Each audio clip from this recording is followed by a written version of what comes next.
الصالحات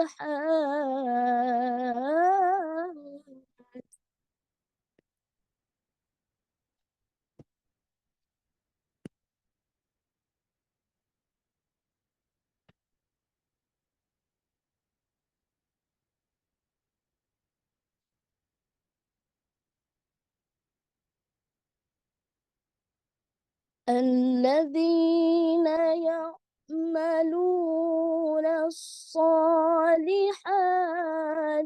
أن لهم أجرا كبيرا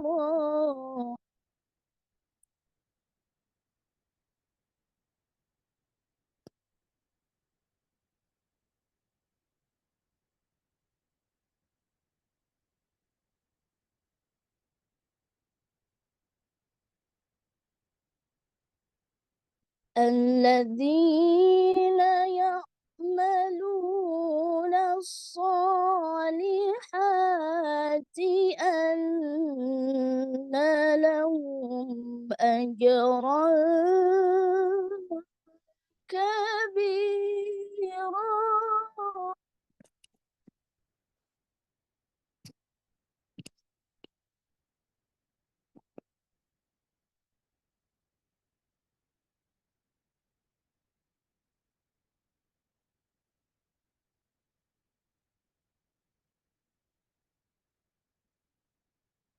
وأن الذين لا يؤمنون بالآخرة أعتدنا لهم عذابا أليما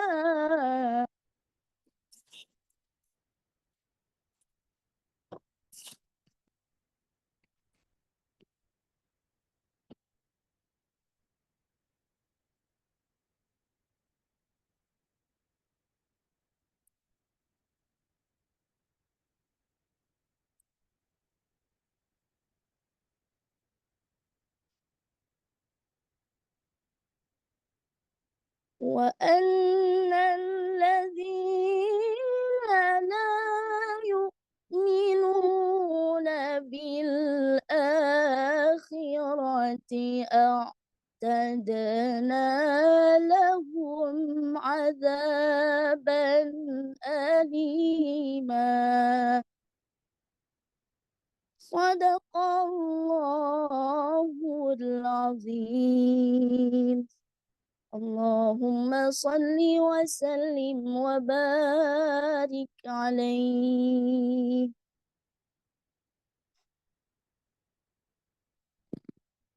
صلى الله على محمد صلى الله عليه وسلم صلى الله على محمد صلى الله عليه وسلم أنت شمس أنت بدر أنت نور فوق نوري أنت شمس أنت بدر أنت نور فوق نوري أنت إكسير وغالي أنت مصباح الصدور صلى الله على محمد صلى الله عليه وسلم صلى الله على محمد Sallallahu Allahu alaihi wasallam. Sallallahu ala Muhammad. Sallallahu alaihi wasallam. Sallallahu ala Muhammad.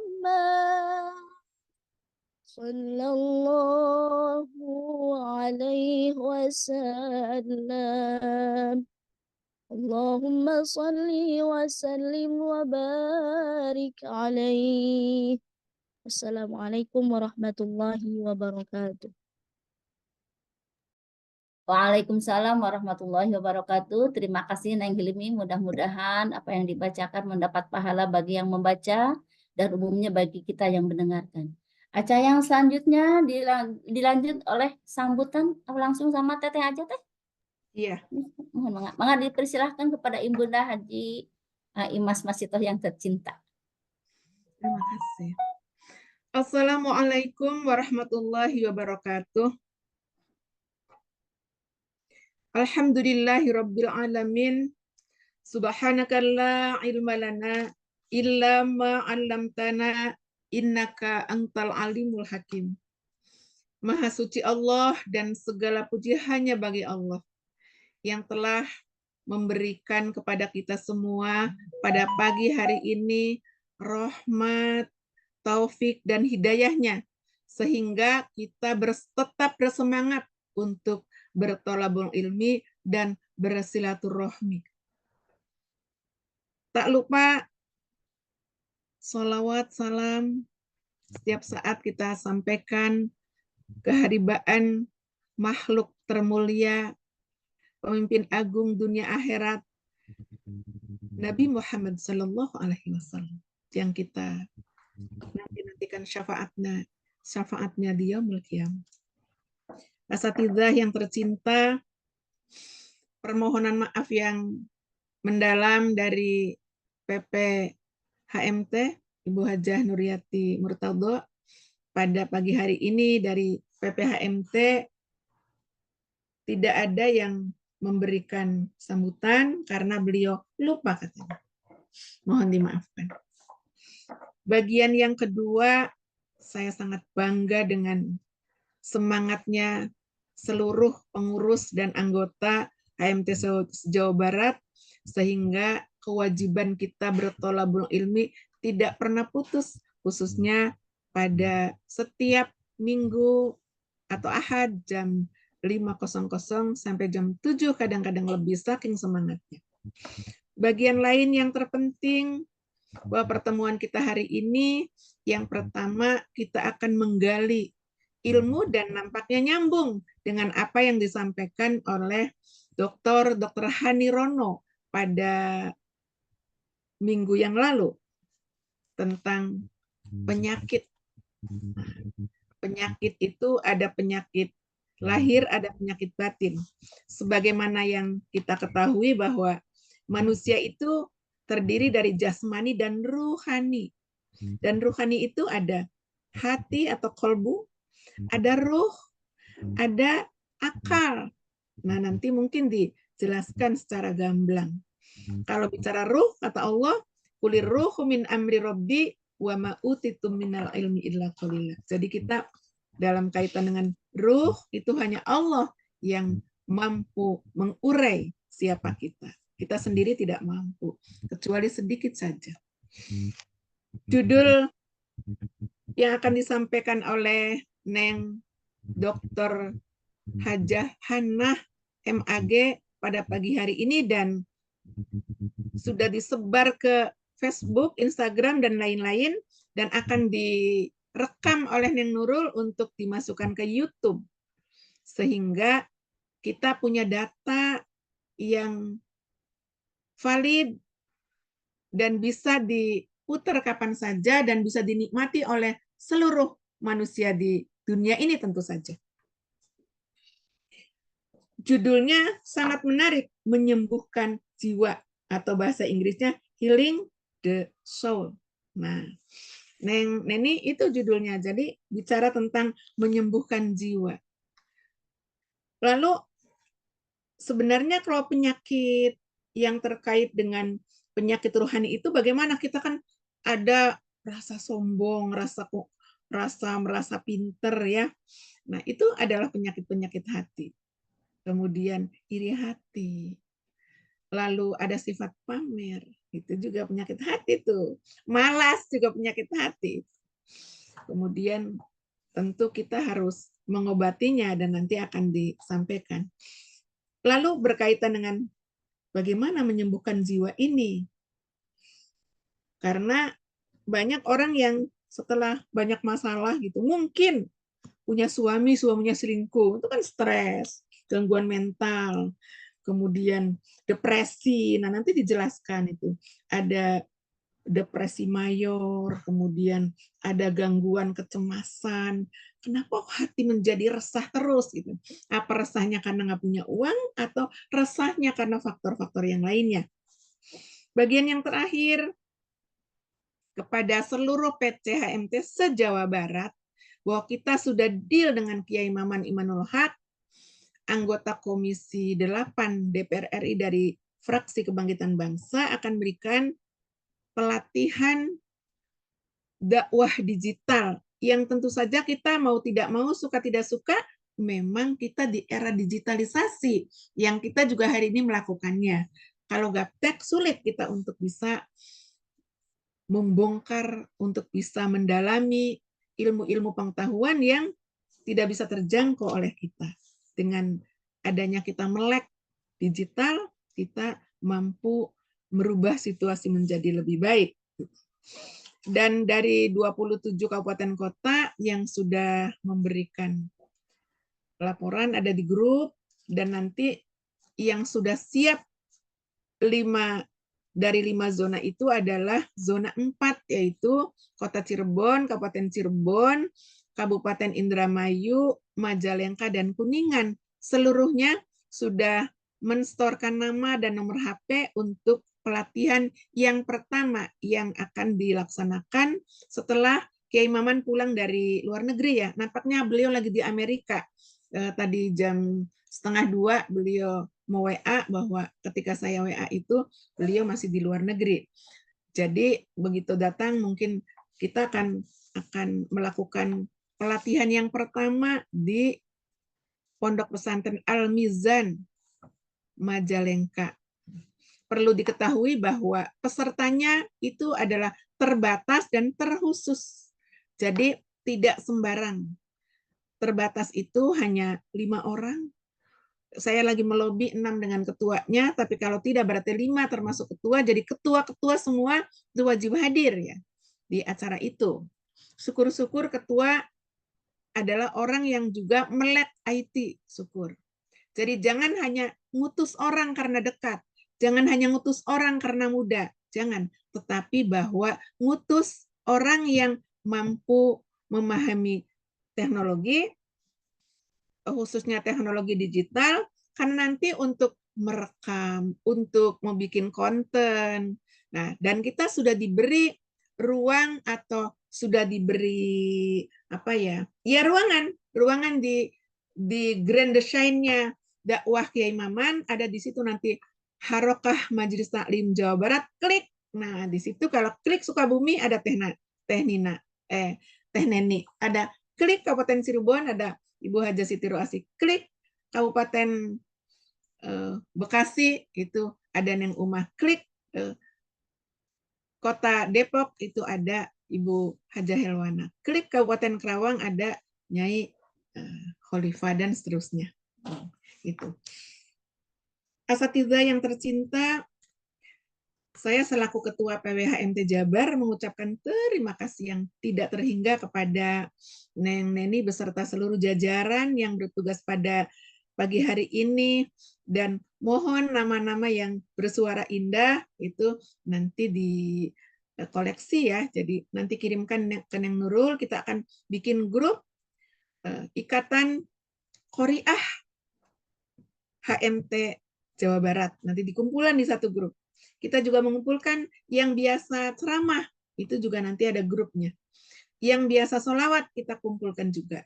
Atau mungkin di situ yang suara-suaranya indah. Sehingga kita nanti akan segera launching dakwah dan seni. Dan kita akan latihan apabila ada acara di keluarga kita dulu, itu dari mulai MC-nya ada, dari mulai ngajinya pasti ada, keseniannya ada, grup sholawatnya ada, nanti ada yang membuatkan atau buat sendiri bahasa-bahasa sungkeman sampai dengan terakhir, dan nanti diseragamkan dan seterusnya. Karena ini sudah waktunya kita untuk terjun secara langsung, dan itu nanti di live TV channel KMT Jabar. Gitu.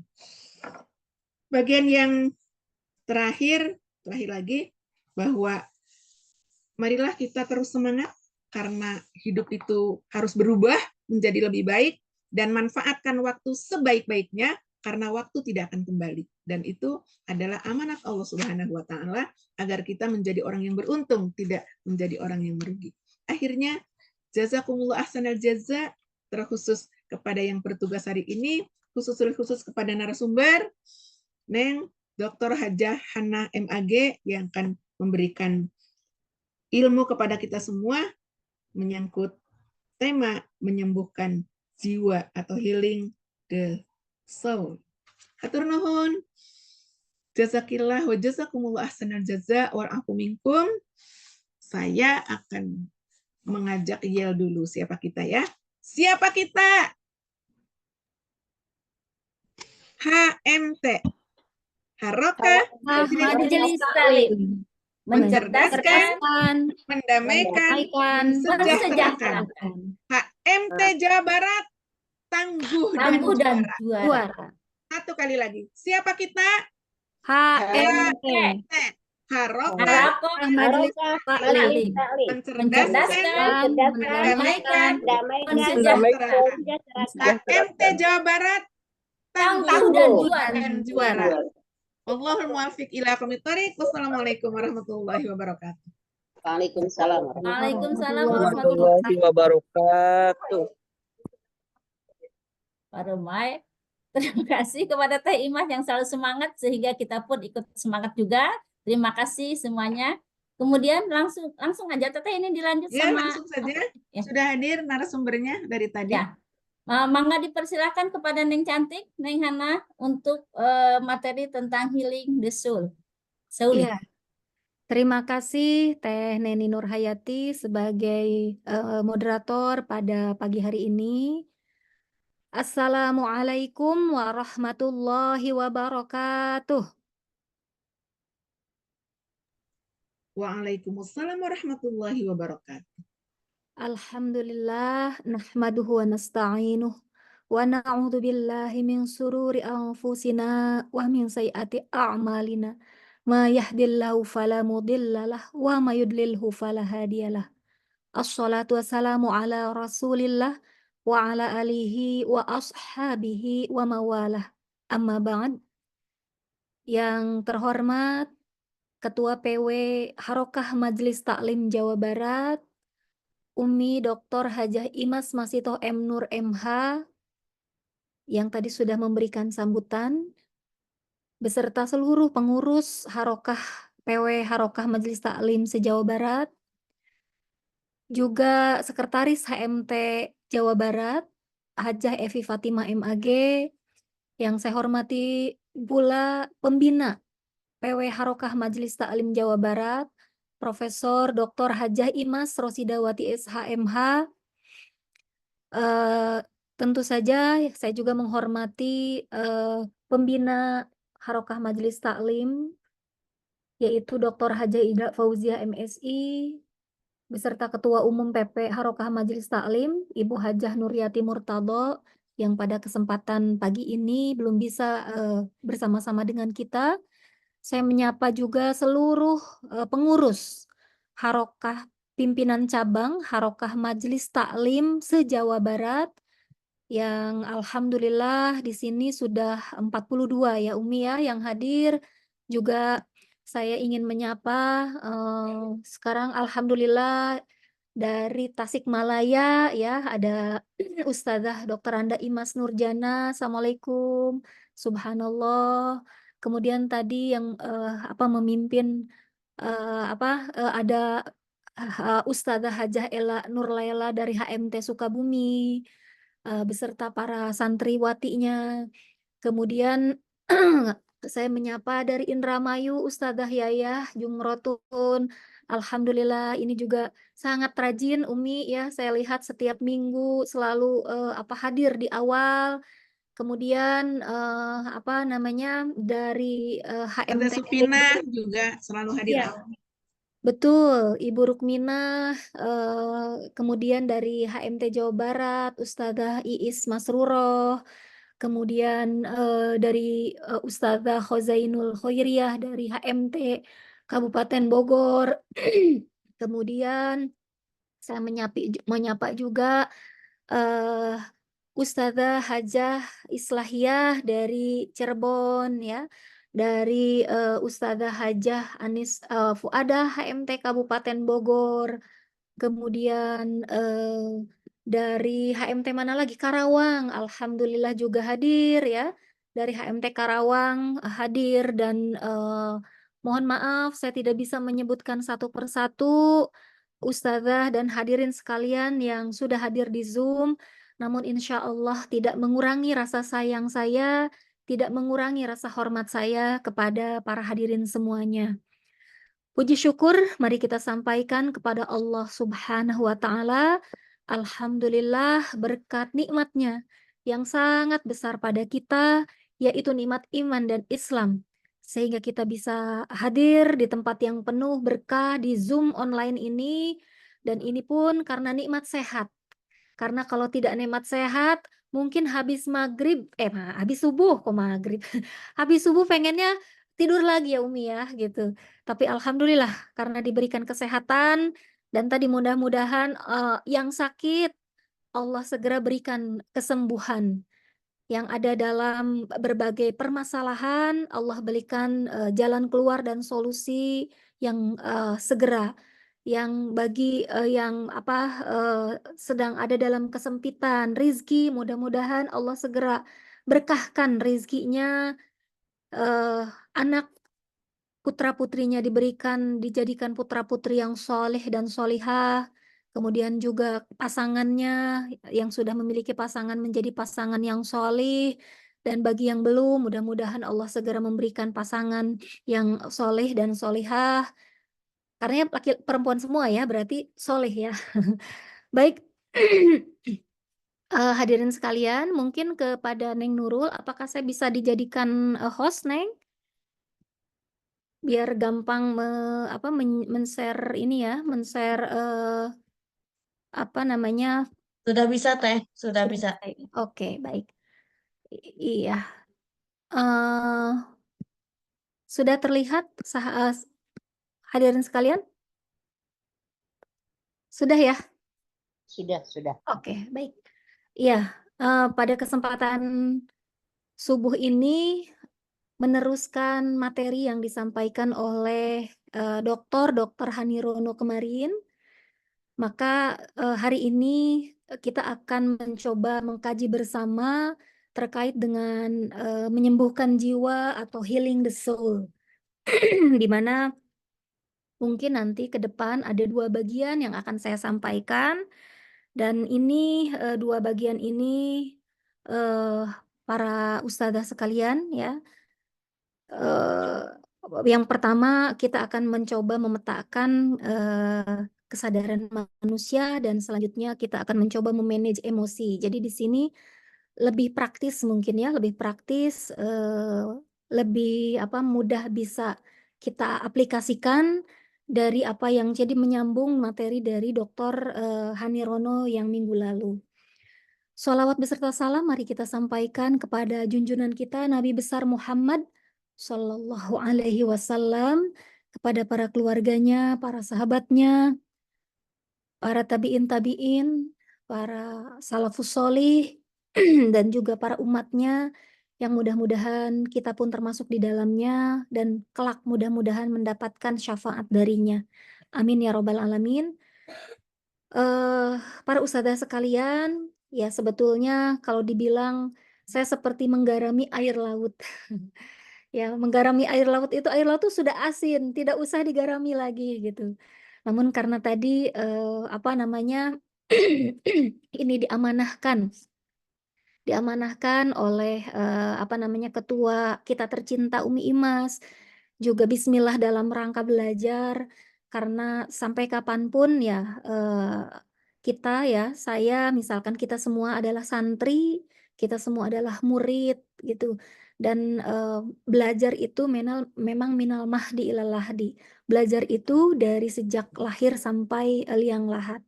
Bismillah, mudah-mudahan. Jadi jiwa itu gitu ya, tadi seperti yang disampaikan oleh Umi Imas, kita manusia paling tidak terdiri dari 2 bagian, paling tidak ya, yaitu badan dan jiwa. Kalau badan ini terlihat, para ustadzah sekalian hadirin pada saat mendengar, suara saya, melihat fisik saya, tentu saja ini adalah, bagian dari manusia yang tampak, yaitu fisik. Sedangkan yang tidak tampak atau jiwa di dalam agama ya, di dalam kajian psikologi atau kajian filsafat, bagian soul atau di sini jiwa ini adalah bagian yang tidak nampak. Bagian yang tidak nampak dan di sini di dalamnya, di dalam jiwa ini ada pikiran, ya ada kepribadian, ada roh, ada akal, dan lain sebagainya.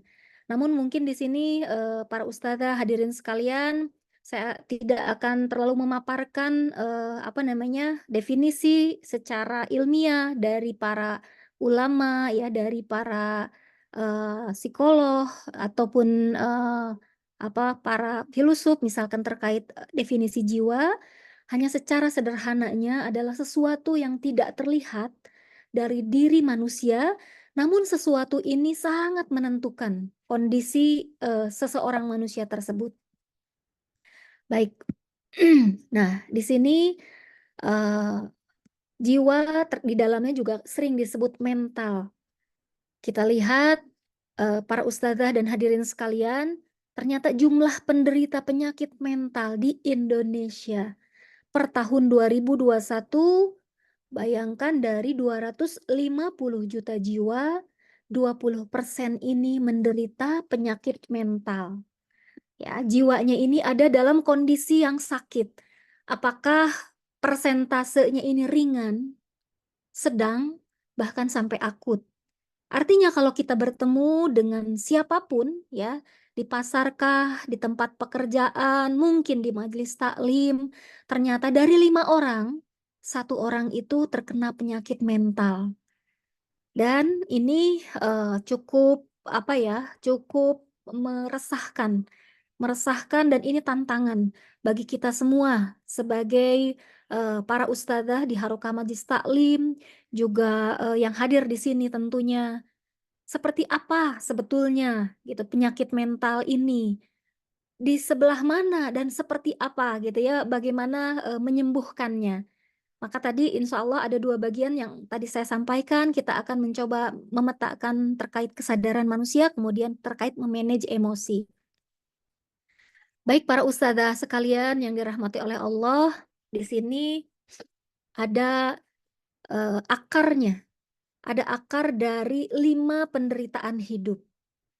Gitu. Izinkan saya untuk membahas 5 penderitaan ini, dan 5 penderitaan inilah yang mengakibatkan apa namanya terjadinya ketidaksehatan dalam jiwa kita.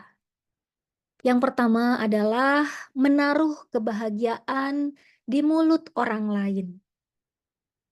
Ya. Jadi kebahagiaannya tidak berasal dari dalam diri, tapi disimpan atau bahwa menganggap seseorang yang menganggap bahwa orang lain di sekitarnya ini memiliki harapan, ya tentu memiliki harapan ya, akan tetapi seseorang itu tidak bisa memenuhi harapan lingkungannya. Para ustadzah hadirin sekalian mungkin pernah mendengar cerita terkait dengan Nasruddin Hoja. Ya, Nasruddin Hoja ini dia berjalan dengan anaknya yang masih mumayyiz ya, jadi masih remaja, membawa seekor keledai melewati sebuah desa. Nah, di desa pertama, Nasruddin Hoja dan anaknya ini menuntun keledai tadi lewat di desa pertama. Desa pertama orang-orangnya ngomong, ih kenapa ya itu kok punya keledai nggak dinaikin, bodoh banget gitu. Akhirnya pas desa kedua, Nasruddin Hoja meminta agar anaknya naik ke keledai. Lewatlah di desa kedua. Saat di desa kedua juga komentar, dasar itu anak tidak hormat pada orang tuanya. Kenapa orang tua suruh jalan anaknya naik keledai? Kata Nasruddin, oh ya udah, lewat lagi desa ketiga. Desa ketiga, nak gantian, ayah yang naik keledai, kamu yang jalan. Gitu. Saat lewat keledai desa ketiga bilang gini, aduh dasar tua bangka tidak tahu diri, anaknya yang masih remaja suruh jalan dan itu tidak kasih ya masa anaknya suruh jalan. Itu desa ketiga. Akhirnya lewatlah desa keempat. Kalau gitu kata Nasruddin, nak kita naik aja dua-duanya ke keledai. Saat naik duanya ke keledai dan lewat ke desa keempat apalagi rame. Masya Allah, tidak berperi kehewanan gitu ya. Kenapa keledai yang kecil itu dinaikin berdua? Nah, akhirnya Nasruddin Hoja itu jengkel juga ya. Turunlah dia dan di desa kelima akhirnya keledai itu dituntun sama seperti kondisi awal. Ternyata memang orang itu begitu berbeda persepsi kepada kita. Berbeda persepsi dan kalau misalkan kita menaruh kebahagiaan di mulut orang lain, memang ini akan menjadi sumber penderitaan. Dan di sini saya juga ingin men-share kepada para ustadzah dan para hadirin sekalian yang sudah ada di Zoom terkait dengan Profesor Roy O'Connor, Presiden The International Academy of Suicide Research dalam penelitiannya 20 tahun terakhir terkait penyebab utama bunuh diri. Dan ternyata menyebutkan bahwa penyebab utama bunuh diri adalah manusia ini terlalu social perfectionist. Ya, terlalu ingin dianggap sempurna oleh semua orang. Dan dari hasil wawancara yang dilakukan oleh Profesor Rory O'Connor ini dengan orang-orang yang mencoba bunuh diri tapi gagal. Jadi bukan dengan yang bunuh diri ya. Kalau yang bunuh diri, Ustazah tentu saja ini sudah meninggal. Ini orang-orang yang mencoba bunuh diri tapi gagal mati.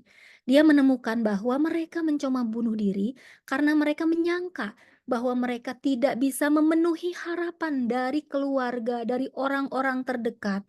Sehingga mereka merasa malu. Karena tadi menyimpan kebahagiaan di mulut orang lain. Malu ini adalah sebuah level emosi, level kesadaran. Dan di sini selain malu ada rasa bersalah. Rasa bersalah dan malu ini dua emosi, dua level emosi, level kesadaran yang energinya sangat rendah dan merusak. Ustazah, perlu kita waspadai. Jadi hasil penelitian dua emosi ini sangat malu dan sangat merasa bersalah. Nanti akan kita jelaskan ke depan ya seperti apa. Dan ini pada akhirnya menjadi salah satu sumber penderitaan dan kemarin juga berita di KBB ada ibu dan anak laki-lakinya ya yang ditinggalkan tinggal kerangka. Dan bayangkan yang namanya suicide, bunuh diri ini di mana-mana terjadi. Di Korea, di Jepang. Padahal secara ekonomi negara apa yang kurang gitu ya, teknologinya bagus, tapi ternyata bunuh diri ini dialami. Kenapa? Karena ini adalah salah satu sumber penderitaan hidup.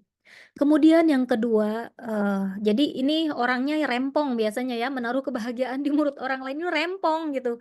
Ingin tampak sempurna di mata orang lain. Bahkan ini jadi penyebab utama penderitaan, bahkan bisa berujung pada bunuh diri. Sehingga mudah-mudahan kita bisa terhindar dari hal ini dan kita coba memanage emosinya agar tidak ada di dalam posisi yang sangat rendah energinya. Kemudian yang kedua tidak mau memaafkan. Tidak mau memaafkan ini dalam interaksi antar manusia, pastilah ada perkataan yang menyakiti hati kita, perbuatan orang lain yang tidak kita setujui. Dan tadi ibarat kita mencuci piring, pasti akan ada suara kan gitu ya, suara antar piring, antar gelas, suara interaksi. Demikian pula halnya dengan manusia. Apabila kita tidak mau memaafkan, ya, bisa jadi orang yang berbicara kasar pada kita, itu kejadiannya waktu kita remaja. Tapi sampai kita dewasa, sampai punya anak, itu terngiang-ngiang gitu ya. Itu masih luka di dalam hati. Diibaratkan katanya orang yang tidak mau memaafkan itu seperti menumpuk tomat busuk gitu. Sakit hati dari si A disimpan gitu di dalam karung misalkan ya, kalau diibaratkan. Sakit hati dari si B, tomat busuknya disimpan di karungnya. Terus sekian tahun di sini mungkin para ustazah usianya ada yang di bawah 30, ada yang di atas 40, ada yang di atas 50, mungkin ada yang di atas 60. Sekian tahun ya, orang yang sudah menyakiti kita mungkin tidak ingat. Akan tetapi tadi kemana-mana kita membawa tomat busuk tadi, semakin lama semakin berat karena tomat busuk yang dibawanya ini semakin banyak gitu. Tidak dilepaskan. Karena pada saat kita memaafkan bukan untuk orang tersebut sebenarnya, melainkan untuk kesehatan jiwa sendiri.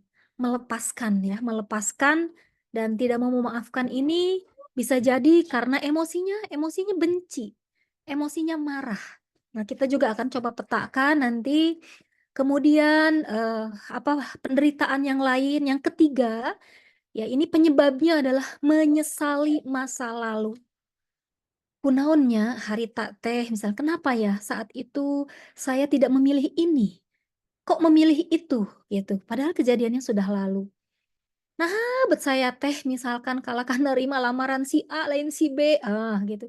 Jadi saja hidup saya teh begini menderita, jadi weh anak-anak saya teh begini, dan lain sebagainya. Atau mungkin menyalahkan orang tua. Ya ada orang tua saya mah atuh kenapa gitu ya, bukan kiai, kenapa atuh bukan orang kaya, kenapa atuh bukan, dan lain sebagainya. Menyesali masa lalu apa yang sudah terjadi gitu. Dan ini menyesali masa lalu ini biasanya muncul dengan kesedihan yang mendalam, ya. Kesedihan yang mendalam ini juga nanti akan dijelaskan salah satu level dari kesadaran emosi, ini juga sangat rendah dan ini sangat merusak karena force gitu ya. Force ini nanti saya akan share gitu terkait dengan force dan power yang akan kita pilih yang mana, yang bisa kita manage yang mana. Nah, menyesali masa lalu kalau diibarat kata ada spion motor, spion mobil, para ustazah ya, gitu. Spion mobil dan spion motor ini memiliki fungsi untuk bisa melihat belakang kan gitu ya, agar kita tahu nih belakang kanan ada apa saja, belakang kiri apa saja, sehingga kita bisa berjalan dengan baik. Kebayang nggak kalau spion terus aja dilihat, pasti nabrak. Karena hanya sesekali dilihat dan tidak usah disesali kan gitu ya. Tidak usah disesali kenapa? Karena sudah terjadi. Karena kita tidak bisa memutar waktu. Apa yang sudah terjadi, ya kata Inul masa lalu biarlah menjadi masa lalu ya. Tapi jangan dinyanyiin. Di pengajian pada pagi hari ini. Ya, ustazah sekalian dan hadirin yang dirahmati oleh Allah, sumber penderitaan yang keempat adalah tidak menerima masa kini. Udah ada di sini hari ini, di tahun 2024, sudah di awal Agustus. Tapi teu nampi gitu ya, tidak nerima dengan kondisi hari ini. Enggan menerima kenyataan. Dan saya juga ingin men-share kepada para ustadzah sekalian sebuah buku dari Scott Peck yang bukunya judulnya The Road Less Traveled, mengingatkan bahwa ini juga akar dari semua gangguan jiwa adalah keengganan menerima kenyataan. Ya, hidup ini memang akan selalu dihadapi dengan permasalahan, kesulitan, kegagalan, tantangan. Banyak orang yang tidak menerima masa kini. Dan ternyata ini enggan menerima kenyataan ini tadi akar dari gangguan jiwa. Tenampi gitu ya. Tenampi apa yang ada di hadapan. Di sini emosinya biasanya marah. Dan marah ini para ustadzah dan hadirin sekalian, paling tidak ada yang disebut marah itu anger in. Anger in ini marah ke dalam. Marah ke dalam ini dia tidak berbicara, dia diam, memendam semua emosi-emosinya, akhirnya merusak di dalam. Marah ini merusak di dalam, itu anger in. Gitu.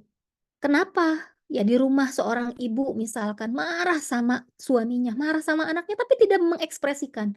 Maka anger in ini ya akan merusak diri dan ujung-ujungnya nanti dendam. Ujung-ujungnya dendam. Dan bayangkan ini level kesadaran dan emosi yang juga sangat merusak. Kemudian ada yang disebut anger out.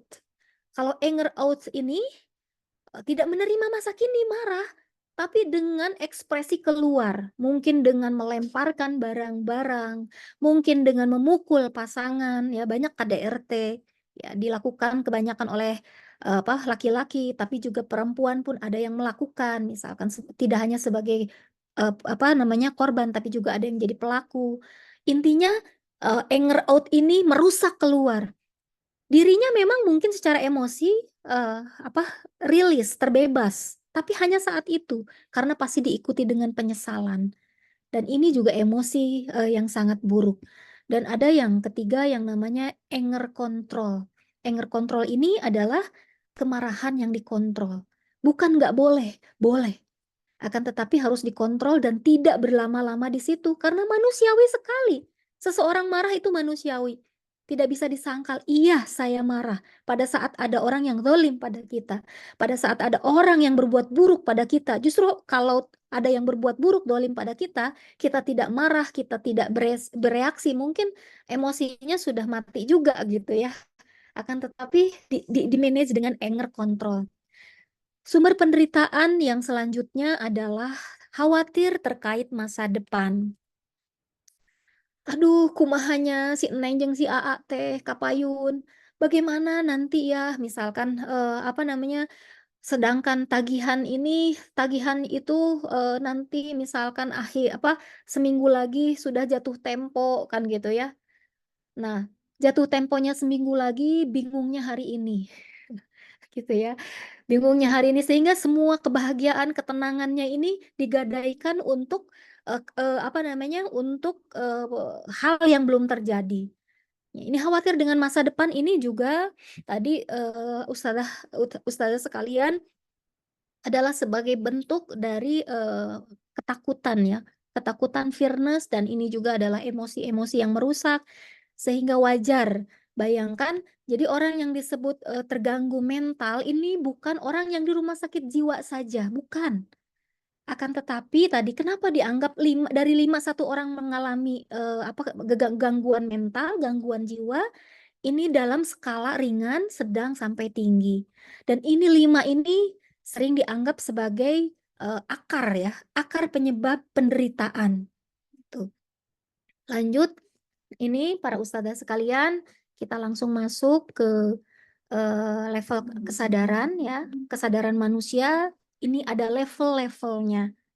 Kalau di tasawuf ya nanti kita juga bisa bertanya kepada Pak Kiai Sutejo, kemarin juga sudah dibahas, termasuk oleh Dr. Hani Rono yang membagi 2, ada yang berdasarkan cahaya, ada yang berdasarkan kegelapan minggu lalu.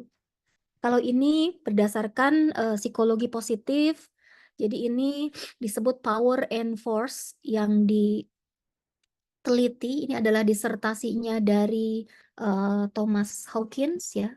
Thomas Hawkins ini seorang psikolog dan psikiater yang lebih dari 20 tahun meneliti kesadaran jiwa manusia. Nah, di sini ada force yang merah di sebelah kanan, ustadzah dan hadirin sekalian. Ini adalah level emosi, level kesadaran manusia yang merusak. Dan nanti yang biru, power ini adalah level kesadaran yang memang ini menyembuhkan. Sehingga nanti kita akan memilih bagaimana memanagenya Tentu saja bagaimana agar kesadaran kita ini ada senantiasa dalam vibrasi power. Vibrasi power. Di sini sebetulnya saya men-share ini ya. Ini ilmu vibrasi. Ini adalah guru saya, Arif RH. Saya menjelaskan yang kita kembali ke slide sebelumnya nanti. Ini hasil pelatihan dan ini bukunya ya. Ini ada hampir 600 lebih buku kitab vibrasi ini. Jadi yang akan saya jelaskan terkait peta kesadaran manusia ini berdasarkan hasil pelatihan juga. Saya memiliki guru Pak Arif juga tadi disertasinya dari Hawkins ya gitu. Jadi ini David R. Hawkins. Nah, yang pertama tadi saya pada saat menjelaskan akar penyebab sakitnya jiwa ya, penderitaan itu shame ya. Shame ini rasa malu tadi. Rasa malu ini level kesadaran malu ini Ustazah dan hadirin sekalian, ini 100 ya pangkat 20. Ada sih energinya, akan tetapi sangat rendah dan merusak. Sangat merendah dan merusak. Dan di sini bagaimana emosinya? Emosinya ini merasa tidak berharga. Orang yang malu ini merasa tidak berharga. Dan tadi pandangan hidupnya kayak gimana? Menolak sesuatu atau seseorang karena saking malunya gitu. Dan ini tadi level yang sebelum bunuh diri. Merasa tidak berharga, menolak apapun ditolak, orang yang lain pun ditolak. Dan biasanya tadi sebelum shame itu, ini shame paling bawah, kemudian ada yang disebut guilt. Guilt ini menyalahkan. Ya, ini energinya lebih tinggi 10 pangkat 30, akan tetapi emosinya ini apa sih? Menyalahkan ini guilt ini bersalah ini blame, menyalahkan orang lain. Jadi apapun yang ada orang lain ini emosinya disalahkan. Hati-hati secara imunitas tubuh pada saat ada kondisi emosi menyalahkan segala hal, maka imunitas tubuh ini akan menurun. Dan di sini evil ya, menghancurkan sesuatu, pengennya itu pokoknya nggak mau menghancurkan sesuatu. Mungkin tadi anger out ya, menghancurkan barang, hanya nyalahin. Semuanya itu tidak ada yang sayang pada saya, semuanya tidak mengerti pada saya, semua dolim pada saya. Itu dimanapun, ini selalu terjadi seperti itu. Itu sehingga merusak. Kemudian ini naik lagi emosinya ya, apatis.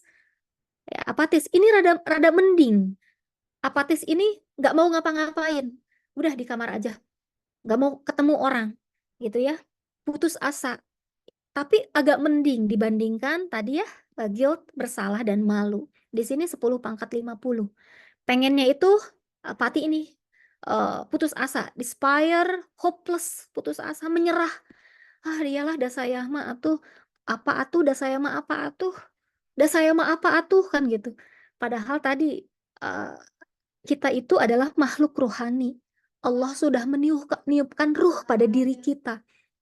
Kita memang fisik ini yang terlihat, tapi sebetulnya ada hal yang substansial dari Allah, yaitu ruh. Itu ruh Allah, dan seharusnya mudah-mudahan bisa ada dalam emosi yang power ini, sahabat. Bukan emosi yang force vibrasinya.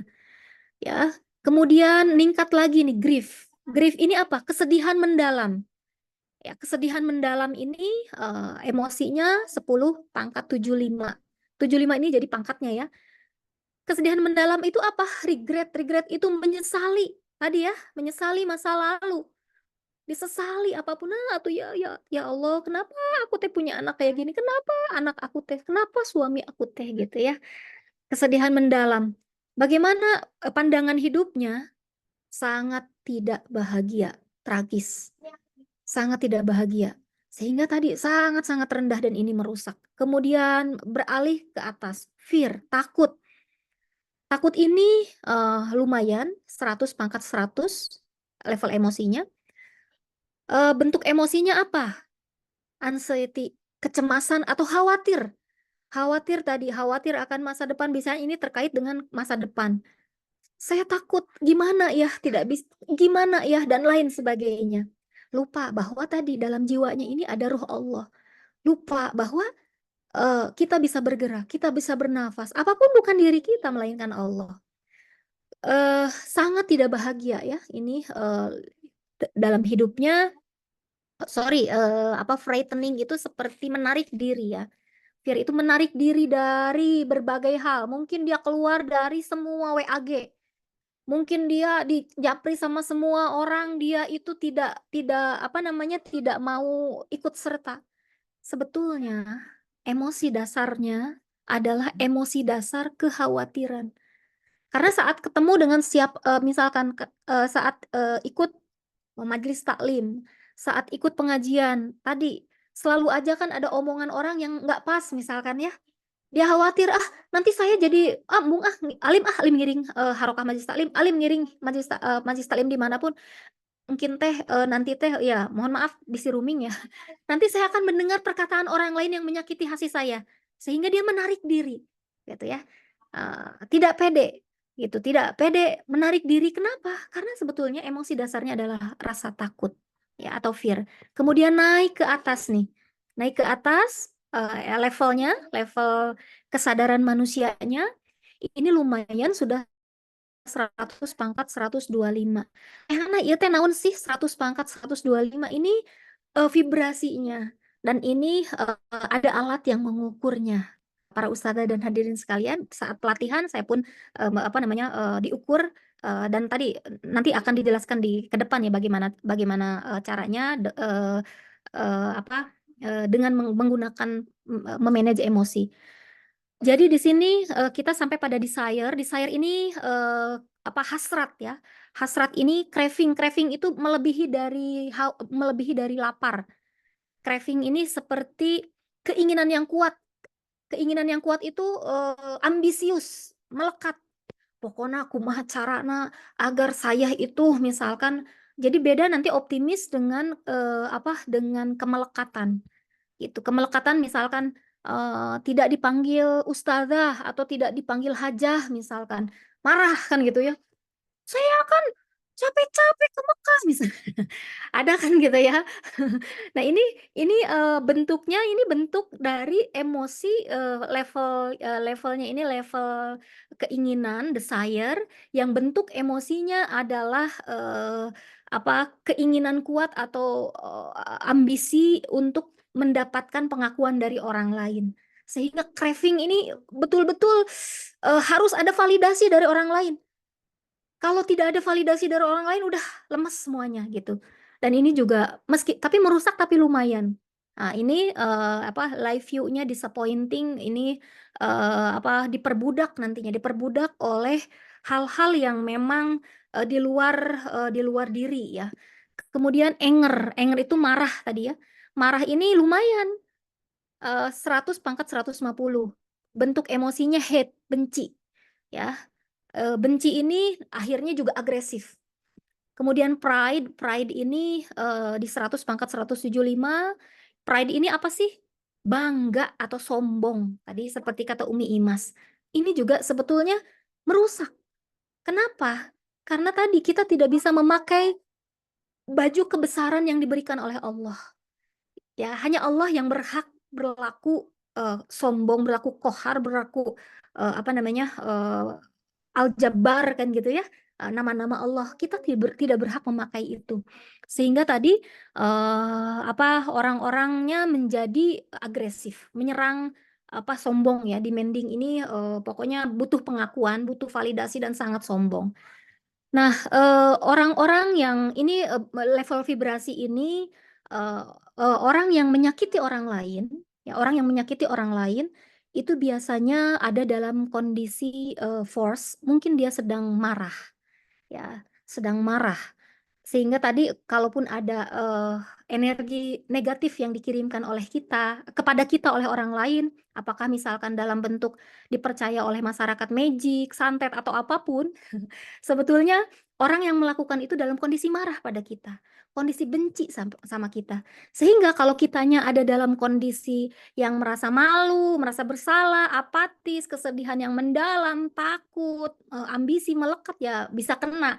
Karena emosinya rendah ya, vibrasinya rendah. Tapi kalau kita justru, makanya tadi katanya sombong pada orang yang sombong sodakoh ya, karena memang levelnya udah lumayan, sombong itu 100 pangkat 175 kata psikologi positif ini.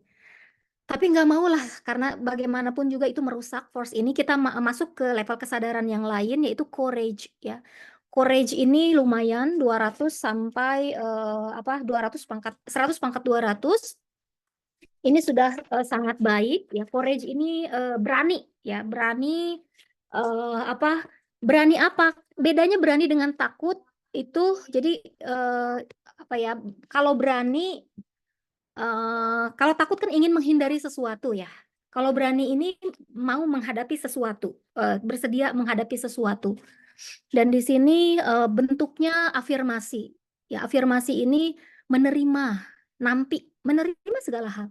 Ya sudah, memang saya hari ini adalah si X, tugasnya di sini, menjadi istri Bapak X, anak-anaknya ini, misalkan ya, kita mulai menerima afirmasi dan visible. Visible itu bisa dilakukan. Oke, nggak jadi masalah. Ini berani. Mulai ini 100 pangkat 200. Netral ya. Netral ini adalah kondisi di mana seseorang ini mulai percaya. Percaya akan apa? Percaya akan kemampuannya di sini ya. Di sini percaya akan kemampuannya, kualitasnya, percaya akan keadilan, kehormatan, kemampuan dan satisfactory ya. Dia merasa bahwa dia memiliki kemampuan untuk mengendalikan hidupnya. Ini sudah di 100 pangkat 250. Willingness ya, willingness ini beda. Jadi willingness ini adalah kemauan, beda dengan keinginan. Kalau keinginan ini orientasinya pada hasil. Tapi kalau keinginan ini keinginan ini adalah tenaga yang diupayakan untuk meraih sesuatu. Sehingga tadi ada optimis hopeful, penuh dengan harapan gitu ya, mengharapkan yang terbaik. Ini bayangkan 100 pangkat 310. Kemudian acceptance, saya agak percepat. Acceptance ini adalah rasa penerimaan atau syukur. Ya, syukur ini bayangkan emosinya 100 pangkat 350. Bentuknya seperti apa? Orang yang bersyukur, emosinya adalah forgiveness, memaafkan. Gitu. Dan hidupnya harmonis. Pandangan hidupnya ingin senantiasa berbuat baik, ingin senantiasa memiliki hubungan yang baik dengan orang lain. Reason ini tadi ya, berpikir segala sesuatu itu penuh pertimbangan. Ini keren banget, 100 sampai pangkat 400. Understanding ini mengerti, memahami. Gitu. Apapun yang ada di hadapan kita adalah ayat-ayat Allah. Kita belajar keadilan dari orang yang nggak adil. Kita belajar toleransi dari orang yang nggak toleran. Kita belajar kebaikan dari orang-orang yang jahat. Kadang kita nggak berterima kasih, merekalah guru-guru sejati. Pada saat kita menggunakan akal kita berpikir, sehingga kita akan understand, memahami. Dan yang muncul apa? Meaningful. Apa itu meaningful? Kebermaknaan. Bahwa tidak ada satupun makhluk Allah yang tidak bermakna dalam hidup kita. Sejahat apapun, seperti apapun, semuanya ada dalam kuasa Allah. Kemudian love, cinta. Ya, luar biasa. Di sini ada reference ya, di sini ada reference ini sebuah kondisi yang rasa hormat yang mendalam pada siapapun. Gitu, rasa hormat yang mendalam pada siapapun, sehingga benign ya. Benign ini yang muncul adalah rasa ramah, rasa polite, rasa menghargai setiap makhluk gitu. Ini mencintai setiap makhluk.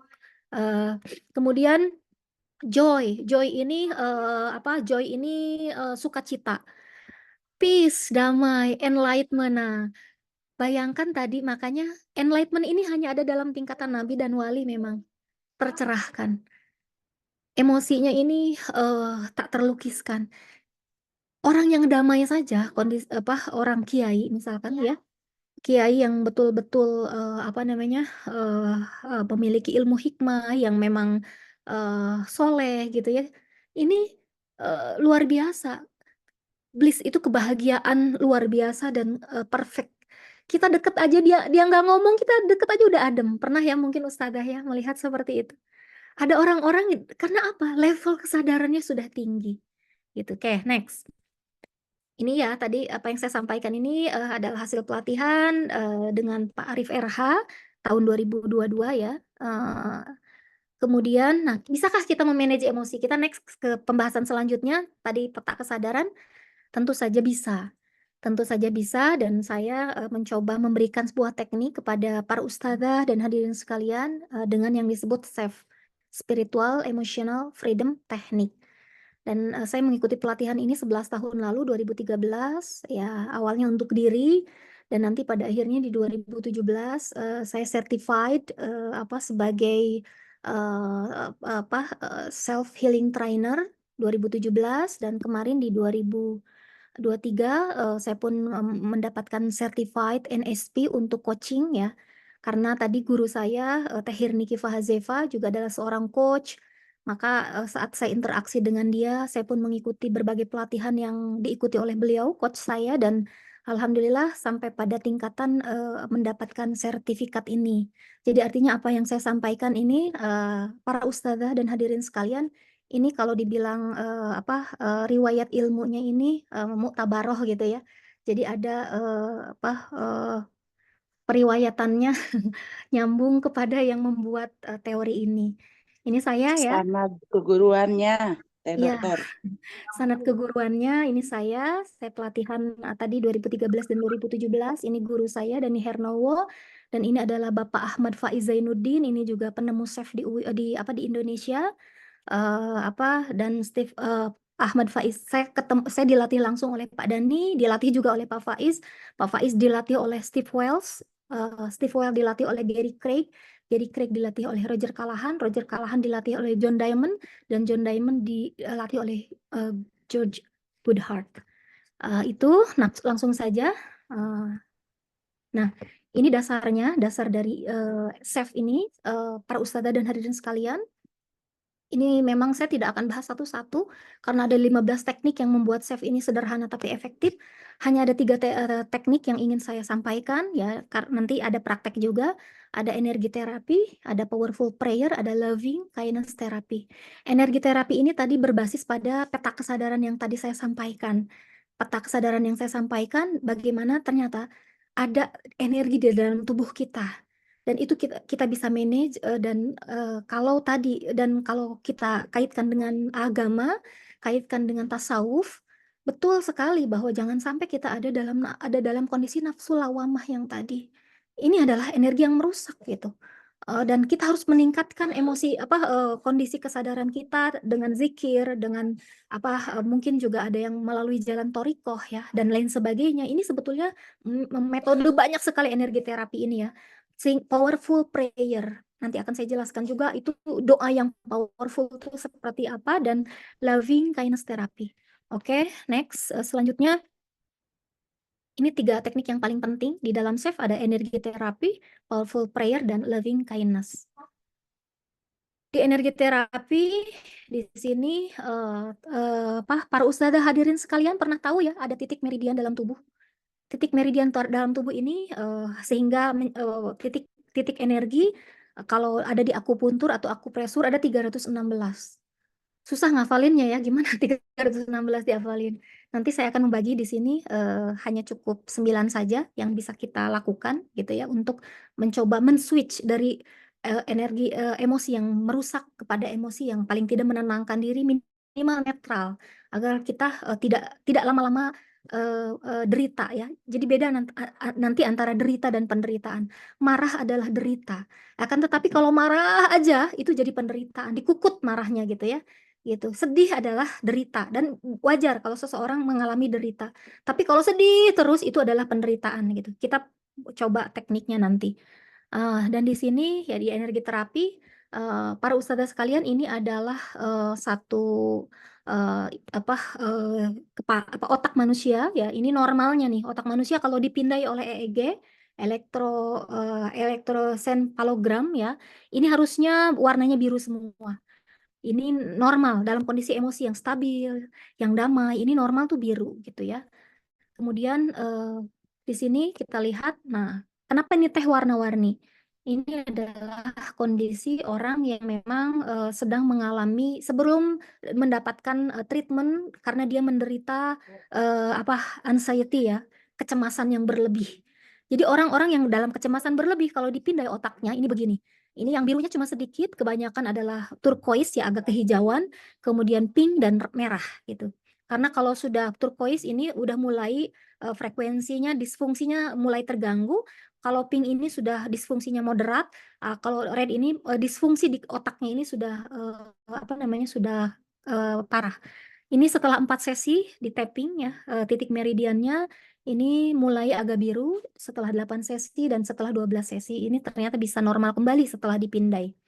Nah, ini apa sih sahabat-sahabat sekalian? Ini iya teh gambar naon teh Hana, ini teh darah ya. Ini darah dari namanya seorang pasien namanya Rebecca Marina ya. Ini penelitian dari Teh anggur. kayak anggur ya teh ya. Ini Ya. darah dilihat di mikroskop ya, di mikroskop darahnya siapa? Darah Rebecca Marina yang diteliti oleh Dr. Felici gitu ya. Jadi Rebecca Marina ini kenapa gitu? Dia ini mengalami tadi gangguan jiwa yang berlebih, kecemasan, kesedihan, kemarahan dan lain sebagainya campur aduk sehingga dia sendiri tidak bisa memetakan emosinya. Maka darahnya diambil, dilihat di mikroskop memang menggumpal-gumpal gini, sahabat sekalian. Kemudian, nah ini di tapping tadi, di tapping dengan safe, kemudian akhirnya menjadi normal. Jadi sel darah kalau normal seperti ini. Kalau tadi kan menggumpal-gumpal ya, gitu. Kemudian di sini, teh nah ini jadi apa namanya? Jadi lalancip gitu ya. Ini adalah kondisi Rebecca Marina ini di tapping dengan EFT ya, kalau di sana di luar negeri EFT, Emotional Freedom Technique, teknik untuk memilih emosi. Kalau kita ditambahin S, ada spiritualnya, spiritual emotional freedom technique, karena kita orang yang beragama, apalagi kita para ustadzah hadirin sekalian, sehingga tadi nanti doanya anchor yang akan kita lakukan juga dikaitkan dengan Allah. Kenapa ini sel darahnya jadi pada lancip gini ya? Ini EFT ini mengundang emosi sedih. Jadi pada saat seseorang sedih, kalau darahnya dilihat di mikroskop, ini juga berubah jadi kayak air mata. Jadi sel darah itu para ustadzah, sahabat dan teman sekalian mempengaruhi. Makanya kalau aliran kita sedih itu mempengaruhi aliran darah. Dan betul, pada lancip semua. Ini kondisi orang sedih. Kemudian Rebecca Marina ini di tapping lagi ya, mengundang energi cinta. Energi cinta ya, energi cinta ini rasa sayang pada keluarganya, pada temannya ya, karena memang betul tapping ini bisa emosi apa yang mau kita pilih. Apa yang terjadi para ustadzah hadirin sekalian, kita lihat sel-sel darahnya ini deket-deketan ya. Ya, telepati kan yang normal itu jauh-jauhan ya. Setelah di-tapping oleh rasa cinta, sel darahnya ini dilihat kembali di mikroskop, ini ya, ternyata pada deket. Karena memang biasanya orang yang saling mencintai itu ingin dekat. Nah, sehingga tadi para ustadzah hadirin sekalian pada ngaji pagi ini, kita berkumpul semua dalam rangka menyebarkan kasih sayang Allah, berkasih sayang. Saya yakin ini satu frekuensi di Zoom ini ya. Gitu, satu frekuensi di Zoom ini betapa kita ingin jiwa kita sembuh gitu ya. Biasanya memang saling-saling berdekatan. Sehingga tadi kalau orang yang saling mencintai nggak usah teriak-teriak. Nggak usah, bahkan tadi tanpa berkata pun hanya ngicep udah tahu pasangan kita, oh si mamah teh melarang saya. Dengan kicepnya saja sudah tahu. Karena orang yang saling mencintai memang nggak usah keras-keras. Dengan perkataan yang lembut, yang rendah, justru powerful. Jadi kalau ada orang yang teriak-teriak, itu memang rasa cintanya itu di dalam jiwanya sudah menguap gitu. Itu indikasinya. Kemudian, nah yang ini Divine Mother. Ini apa teh? Ini di tapping dan dihadirkan rasa spiritual. Divine Mother ini karena kebetulan dia Kristen, dia percaya dengan Bunda Maria. Dia ini dikondisikan agar emosinya itu muncul kebahagiaan bahwa dia dicintai oleh Bunda Maria. Kalau kita mungkin kecintaan dicintai oleh Rasulullah. Kecintaan bahwa ruh Allah ini ada di dalam diri kita semua. Bahwa sejati diri, jiwa kita yang sejati itu adalah ruh Allah. Sehingga harusnya ada di dalam level kesadaran power. Nah, dicek lagi darahnya. Apa yang terjadi para ustadzah dan hadirin sekalian? Ya, ternyata sel darahnya ini berkilauan, memancarkan cahaya. Jadi kenapa misalkan aliran darah ini sangat penting dalam kesehatan dan kenapa emosi ini yang ada yang disebut kemarin Pak Hanirono juga menyebutkan ada yang disebut psikosomatis. Psiko itu jiwa ya. Jiwa yang apa namanya? Jiwa yang menentukan fisik. Ya. Ternyata benar emosi berubah, sel darah berubah.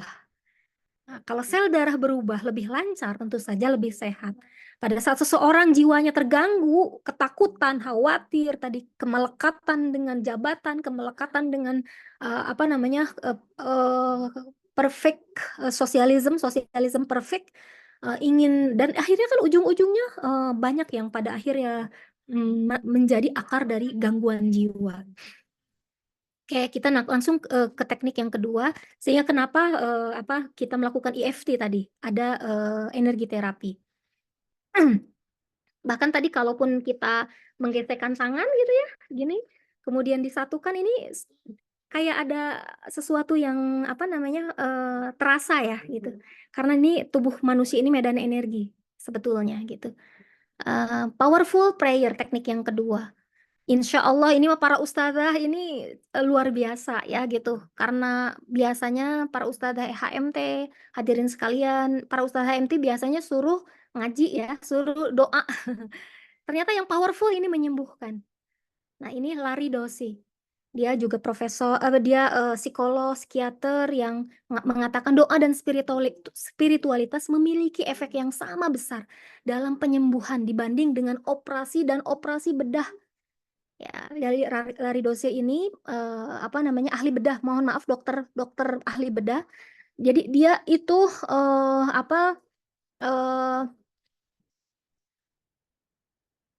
apa sih?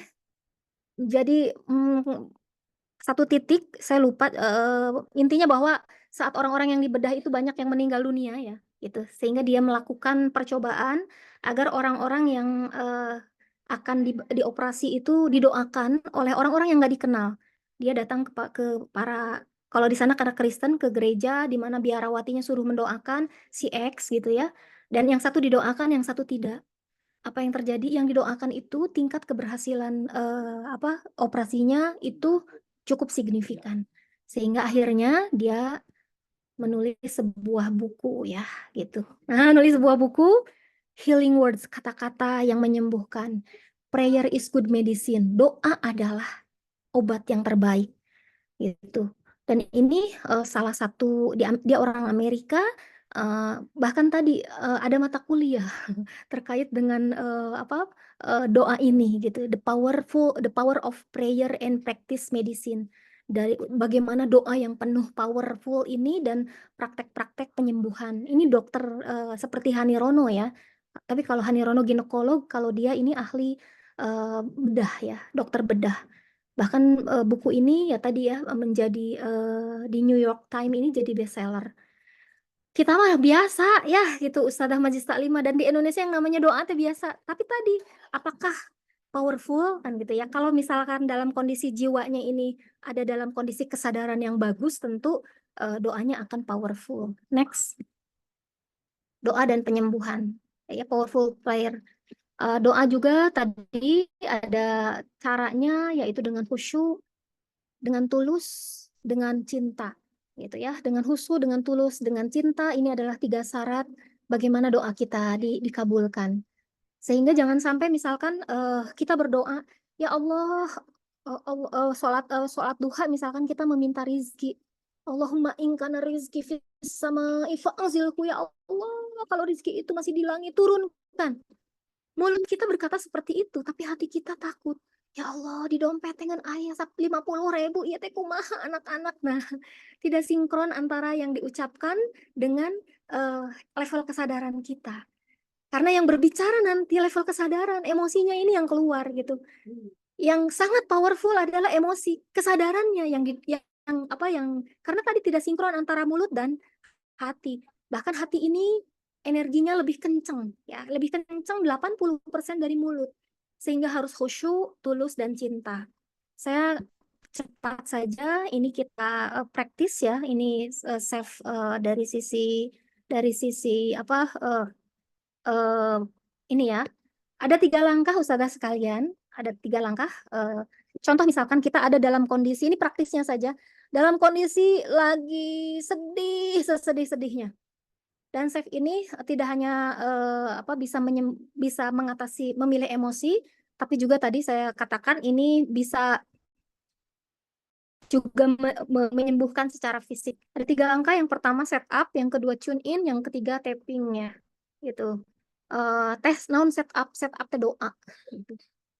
Tune in itu apa? Nanti doanya juga ada apa rumusnya. Tune in itu apa? Tune in ini merasakan. Contoh misalkan kita lagi marah, nih marah.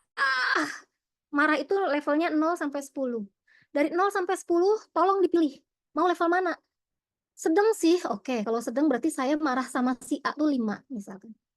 Itu sih itu sedang. Pokoknya orang teh ambek seambek-ambekna salapan boleh. Ya, ini tune ini merasakan. Jadi di apa namanya diposisikan kalau masalahnya emosi dipilih emosi mana yang sedang apa teh saya mah bukan marah, saya mah sedih. Oke, sedihnya berapa levelnya? Itu tune in. Atau kalau fisik misalkan, ini juga bisa dicoba.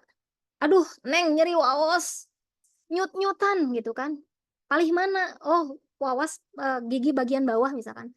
Seberapa sakitnya?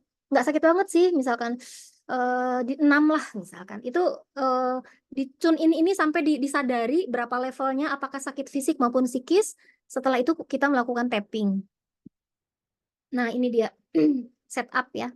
Nanti saya sudah kirim tadi PDF-nya pada Neng Nurul. Nanti ini bisa dibagikan pada para ustadzah sekalian dan para hadirin yang hadir di Zoom ini bisa nanti minta ke Neng Nurul atau ke saya. Atau nanti kita share juga di WAG ya, di WAG Cahaya Ilmu. Masalahnya apa? Gitu ya, masalahnya apa? Kalimatnya 2 sebetulnya, masalahnya sebutkan, kita ikhlaskan atau pasrahkan. Dan tadi contoh misalkan, ya Allah meskipun, nah ya kalimatnya nanti ya Allah meskipun saya misalkan merasa kecewa pada contoh si X gitu ya, karena dia, nah ini bisa teh kalau singkat gimana boleh. Ya Allah meskipun saya, dan ini nanti pada sambil memijat sore spot ini ada 2, ada di bahu kiri ambil 45 derajat atau nanti di karate chop di sini. Jadi bisa sambil ditekan di sini sambil menggunakan kalimat setup. Masalahnya apa? Ya Allah meskipun saya tadi sedih sekali dalam hati, sedihnya berapa levelnya, saya terima rasa sedih ini, saya pasrahkan hanya pada Allah. Itu yang sederhana ya. Tapi kalau misalkan pengen lengkap lagi boleh. Ya Allah, meskipun misalkan saya merasa sedih karena saya dikhianati oleh si X, si Y, si Z, dibayangkan, divisualisasikan ya. Saya ikhlas menerimanya, saya pasrahkan rasa sedih ini hanya pada Allah. Gitu. Jadi tadi masalahnya ini para ustadzah tidak emosi yang merusaknya ini tidak di-denial, tidak ditolak ya, tapi diterima. Dan tadi diterima dan dipasrahkan pada Allah. Apanya rasanya? Ya Allah, meskipun saya merasa misalkan malu karena begini mungkin dan lain sebagainya ya. Saya padahal misalkan saya itu ingin sekali dihormati, saya ikhlas menerimanya, saya pasrahkan rasa malu saya atau kesembuhan jiwa saya hanya pada Allah. Ini rumusnya. Oke. Ini versi shortnya ya, Jadi ingat nanti saat versi kalimat setup ini ya di sore spot, titik sakit bahu kiri 45 derajat, titiknya di sini ya sahabat sekalian. Itu dan sambil berdoa. Doanya ini terserah masalahnya apa. Selanjutnya kita tapping. Yang pertama itu adalah ini ya. Versi shortcut ini ada 1, 2, 3, 4, 5, 6, 7, 8 ya. 8. 9 dengan yang di atas ya. Ya, sorry, dari crown nih di sini, 1 di sini ya.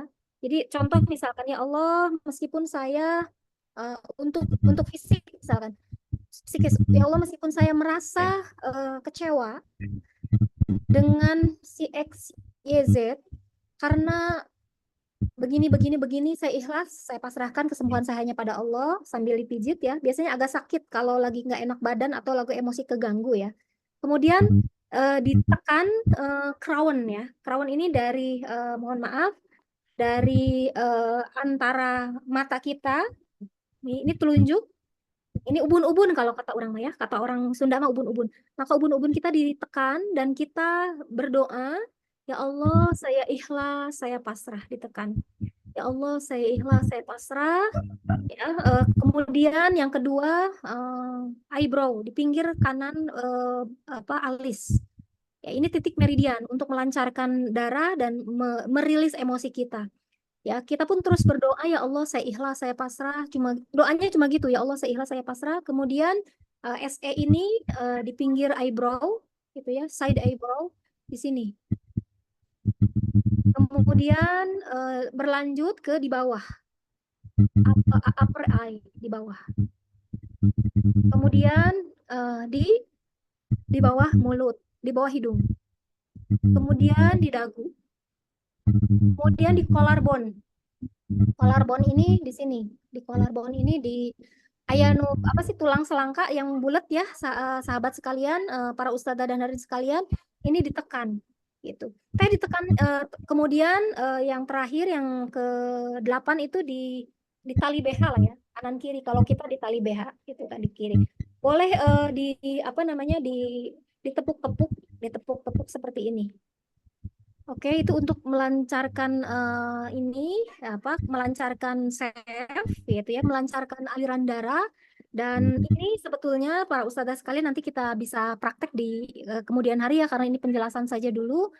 Ini ada kondisi hati yang efektif untuk sef. Sef ini yang tadi EFT ini hanya 20%. Apa 20%, 80% yang lainnya? 80% yang lainnya adalah kondisi kesadaran kita ada di force. Dan ini yang pertama adalah yakin. Apakah perlu yakin dengan teknik save-nya? Nggak usah. Nggak usah yakin hanya dengan Allah saja. Karena tadi yang penting kayak kita main WA, kita kan nggak mesti tahu teknologi WA-nya, dan nggak mesti juga tahu percaya bahwa si pesan itu sampai enggak kan, tapi kita tinggal klik saja WA pesan kita sampai.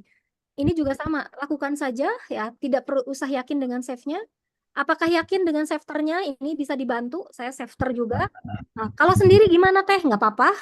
Tapi kan saya belum bisa, nggak usah juga. Yang penting berusaha gitu ya. Jadi nggak usah yakin dengan safeternya yang men-tappingnya. Apakah perlu yakin pasti sembuh? Ya tentu saja tidak ya gitu. Hanya yakin itu hanya kepada Allah dan memasrahkan tadi, memasrahkan. Pada saat kondisi pasrah ya, pasrah ini ada dalam kondisi yang bersyukur nanti. Ini level kesadarannya tinggi dan ini menyembuhkan. Kemudian yakin yang harus kita miliki adalah yakin akan maha kuasanya Allah. Tidak ada satupun yang mustahil kalau Allah sudah berkehendak. Dan kita pun hanya berikhtiar saja. Karena tadi emosi-emosi yang merusak itu jangan sampai dikukut gitu. Kondisi sedih, kondisi jengkel, kondisi marah gitu ya, itu jangan dikukut. Kita lakukan teknik-teknik sederhana agar titik meridian tubuh kita berfungsi, aliran darah kita jadi tambah baik, tambah sehat, dan diantaranya save ini bisa kita lakukan. Terus tadi with God nothing impossible ya, dengan Allah tidak ada satupun yang impossible, semuanya jadi possible ya. Jadi IM-nya dibuang, jadi impossible ini IM-nya dibuang, jadi possible semuanya, sangat mungkin. Dan no God, no sense. Tanpa Allah, no nonsense. Tanpa Allah kita tuh nggak ada apa-apanya. Ini yang kita yakini gitu. Kemudian without God nothing possible ya tadi. Justru tanpa Allah segala hal itu nggak akan mungkin. Ini yang keyakinannya ya. Kita yakin akan maha sayangnya Allah. Ingatlah ya tadi sahabat Nabi yang epilepsi ini ya gitu. Nanti waktunya sudah ini sangat mendesak. Saya tidak cerita sahabat Nabi yang epilepsi dulu gitu ya, tapi ini berisi sebuah keyakinan.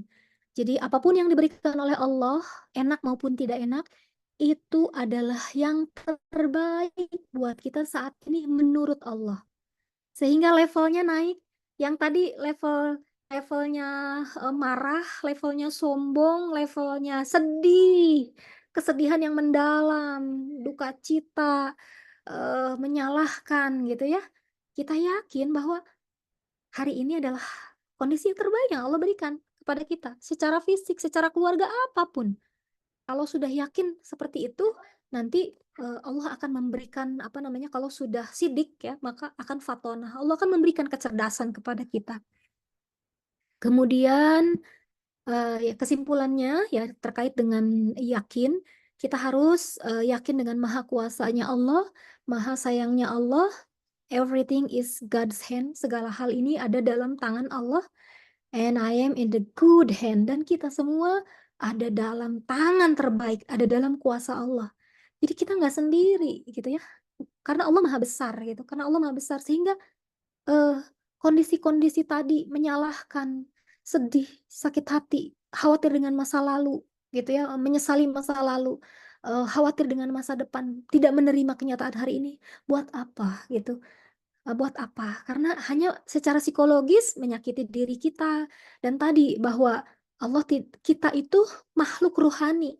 Apa yang ada dalam diri kita itu ruh Allah gitu. Yuk kita isi dengan apa namanya, dengan tentunya kesadaran, level kesadaran yang lebih baik, menyehatkan gitu. Kemudian ya, setelah yakin, yeka khusyuk. Mengapa perlu khusyuk? Supaya lebih cepat sembuh, supaya berkurang penderitaannya, supaya lebih sopan dalam berdoa. Pernah ingat nggak sahabat, para ustadzah sekalian, hadirin sekalian, saat Ali bin Abi Thalib ya terkena panah itu, saat akan dicabut, dia minta, cabutlah panah yang tertancap di tubuhku ini saat sedang sholat. Kenapa? Karena memang tadi fokusnya hanya pada Allah gitu. Maka kita memang perlu khusyuk. Khusyuk dengan apa? Khusyuk dengan hal-hal yang sehat. Contoh misalkan gigi kita sakit. Gigi kita ini ada 32. Para ustadzah hadirin sekalian. Tapi fokusnya pada gigi satu yang sakit tuh, semut-semutan. Sedangkan 31 gigi yang lain nggak diingetin. Nggak fokus. Fokusnya tadi pada penderitaan. Bukan fokus pada anggota tubuh yang sehat gitu. Sehingga tadi ini juga saya baru mendapat apa namanya insight dari guru saya RB Sentanu, Quantum Ikhlas. Dia bilang bahwa saat seseorang ingin cepat sembuh, maka fokuslah pada anggota tubuh yang sehat. Jangan anggota tubuh yang sakit. Kayak kita misalkan punya rumah kita bocor gitu. Bocornya kecil, tapi kita fokus di situ sehingga jengkel, marah dan lain sebagainya. Apalagi misalkan kalau udah nyuruh suami benerin, udah sebulan tadi bener-bener kan jengkel ya gitu. Jengkel dan lain sebagainya. Tapi kita tidak fokus dengan rumah kita yang tidak bocor gitu. Sehingga dengan khusyuk ini insya Allah lebih cepat sembuh jiwanya, lebih cepat sembuh fisiknya, dan berkurang penderitaannya. Pernah juga tadi di apa namanya, di pelatihan vibrasi, tadi energi kesadaran, hidung saya dipencet sama jepitan jemuran. Sakit kan ya? Sakit, dan tadi saya berusaha memunculkan emosi jengkel. Ya Allah, saat kesel gitu, itu hidung tuh tambah sakit gitu. Tapi saat ditampi ya, mangga ya Allah, ditampi ya Allah, ditampi gitu. Ternyata memang lama-lama sakitnya ada tapi betul-betul berkurang gitu ya. Dan tadi memang ada akhlak juga di dalam Islam pada saat kita berdoa, karena Saif ini juga bentuknya doa. Hanya kebetulan ada 8 titik meridian yang kita tapping gitu. Lebih sopan dalam berdoa. Ada 2 cara mencapai husu, bisa dengan latihan ya, latihan atau direkayasa. Alami kepepet. Biasanya kan gitu ya. Kalau kepepet, ya Allah, besok eta tagihan kudu dibayar. Tiba-tiba sholat duhanya jadi khusyuk, tahajudnya dari betul nggak para ustazah hadirin sekalian? Atau misalkan betul-betul butuh pertolongan Allah saat mau menghadapi sidang, misalkan saat menghadapi anak yang betul-betul membutuhkan fokus misalkan ya. Tapi jangan sampailah selalu kepepet ya. Jangan sampai selalu kepepet karena tidak nyaman gitu. Kalau bisa sih dalam bentuk cinta, bentuk kondisi emosi yang joyful, love, apa namanya, apa ya acceptance, menerima gitu ya, insya Allah. YKI, ikhlas. Ikhlas ini ridho, menerima apapun yang diberikan Tuhan dengan kedamaian hati, lapang dada. Ya, ada dua kemungkinan apabila kita terkena musibah. Yang pertama bisa jadi salah kita sendiri. Yang kedua bisa jadi Allah ingin menaikkan derajat kita. Gitu. Jadi jangan sampai ikhlas ini artinya nanti kemarin juga sudah sempat dibahas ya secara tasawuf, secara thoriqoh oleh guru kita semuanya, Kiai Suteja ya, Kiai apa namanya Ajengan ya, dibahas kepada kita gitu. Dan ikhlas ini kenapa ya Allah saya ikhlas, saya pasrah, artinya kita menerima, betul-betul nampi. Karena tadi masalah itu seperti tamu, penyakit itu seperti tamu. Dia memang ditugaskan Allah bertamu ke kita. Contoh misalkan, tamu itu memang ditugaskan bertamu ke kita. Lalu tok tok tok, Assalamualaikum. Kita tahu tuh dia pasti datang bawa masalah gitu. Nggak dibukakan pintu oleh kita. Apa yang terjadi? Ketukannya semakin besar. Karena dia memang tugasnya ditugaskan untuk ke rumah kita. Tapi kita nggak membukakan pintu. Apa yang terjadi? Makin lila gitu. Makin lila di rumah kita. Digedor-gedor gitu. Karena memang dia tugasnya bertamu. Nah, demikian rasa sakit hati, sakit fisik. Kalau upami teu ditampi ku urang ya, diterima, diikhlaskan, lami eta teh gitu. Lami ngajak-jadi makin nyeri gitu. Tapi upami ditampi, ya Allah, saya terima rasa kecewa ini, atau ya Allah saya terima rasa sakit hati ini. Kalaupun tidak bisa mendefinisikan nggak apa-apa. Ya Allah, tapi rasa ya, bukan labeling ya, rasa. Ya Allah saya terima rasa marah ini misalkan ya. Saya pasrahkan rasa marah itu hanya pada Allah. Jadi diterima dulu, ditampi dulu, diterima dulu, setelah itu kita pasrahkan pada siapa? Pada Allah. Karena yang memiliki hati kita Allah, dan kita nggak punya kemampuan apa-apa untuk untuk menjadikan jiwa kita seperti apa gitu. Betul-betul. Jadi pada saat kalau kita ada tamu, kita terima, oh tamu silakan masuk. Kira-kira selamanya nggak tamu? Ya enggak lah. Tamu pasti cuma sebentar. Apalagi kita nerima dia. Oh, mungkin hanya sekedar ingin bertemu dengan kita tugasnya. Setelah itu pasti dia pergi. Jadi ikhlas ini juga mempercepat proses penyembuhan atau healing. YKIP, P itu pasrah. Pasrah ini perbedaan ikhlas dan pasrah. Kalau ikhlas saat ini, menerima hari ini, dan ini juga tadi mengatasi 5 penderitaan dalam hidup. Kalau pasrah ini menyerahkan masa depan.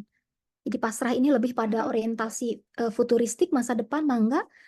Ya Allah, saya pasrahkan semuanya. Bahkan tadi perasaan yang galau pun dipasrahkan, dikembalikan pada Allah. Karena hakikatnya apa yang kita rasakan juga hakikatnya Allah yang memberikan. Jadi ikhlas ini ditampi ya, saat ini diterima, pasrah ini menyerahkan kepada masa depan. Kemudian nah ini, apakah pasrah sebelum berusaha atau sesudah berusaha? Ada kita berdoa, para ustazah sekalian, doa keluar rumah. Setelah berusaha, dokter. Nah, biasanya kan setelah berusaha baru tawakal ya, gitu. Biasanya kan seperti itu. Pasrah itu, tawakal itu setelah berusaha. Nah, doa kita saat keluar rumah, kalau saat keluar rumah berarti belum mulai kerja gitu ya. Ternyata doanya Bismillahi tawakkaltu 'alallah la haula wala quwata illa billah. Ternyata kata Allah, tawakal itu dari sejak sebelum berusaha. Jadi artinya sebelum pun sudah tawakal, selesai pun sudah tawakal. Kalau melihat Allah meminta kita, Nabi Muhammad SAW memberikan tuntunan kepada kita saat kita melakukan segala sesuatu keluar rumah, kita mengucapkan doa Bismillahi tawakkaltu 'alallah la haula wala quwata illa billah. Jadi sejak awal betul-betul Allahus Somad. Menggantungkan diri hanya kepada Allah, bahkan sebelum keluar rumah gitu, sebelum keluar rumah. Sehingga Pertanyaan, Neng. ya, pertanyaan ya. Ini peaceful fighter, mengapa perlu pasrah? Ini nanti ini Lever Levenstein, ini the letting go ya. Tekniknya ini juga ada namanya Sedona method. Tapi kemudian ini syukur. Nah, mengapa saat shifting kita tarik nafas dan mengatakan alhamdulillah baik sembuh atau tidak? Mengapa tidak saat sudah sembuh saja sakitnya? Ya karena tadi semuanya hanya ada dalam ini Allah. Terima kasih. Mohon maaf panjang gitu ya nanti untuk prakteknya mungkin di lain kesempatan para ustadzah dan hadirin sekalian. Tapi paling tidak kita menyampaikan dulu dari sisi pengetahuannya. Mohon terima kasih. Subhanallah, luar biasa. Subhanallah, Allah terima Akbar. kasih. Dokter Hana luar biasa. Subhanallah. Untuk tanya jawab berapa termin? Waktunya ya? Satu. Waktunya Disilakan. Dua Langsung orang aja ya, Neng. yang dokter. Langsung ya. Dua orang aja. Langsung ya. Baik. Teh mangga, Ya, dokter. Mangga teh Mangga. Cici mangga. mangga Teh Cici. Mohon. Assalamualaikum warahmatullahi wabarakatuh. Waalaikumsalam. Waalaikumsalam warahmatullahi Teh dokter. wabarakatuh. Sejam mendengarkan tadi itu memang luar biasa ya. Bagi jiwa-jiwa yang saat ini mudah-mudahan semuanya bisa sembuh. Karena tidak Amin. sedikit jiwa-jiwa hamba-hamba Allah casingnya terlihat biasa saja. Akan tetapi betapa banyak hal yang perlu kita syukuri, kita pelajari. Yang saya satu aja ya, yang saya harapkan di sini, bagaimana kalau kita untuk supaya berkesinambungan ya Teh, ini luar biasa karena menyangkut jiwa, psikoterapi ya, bagaimana kita menjadi orang-orang yang bersyukur. Ternyata tidak cukup dengan hadis, tapi kudu dibuktikan gitu ya, dengan seperti yang tadi misalkan, ketika kita sedih, ternyata ada gumpalan seperti air mata.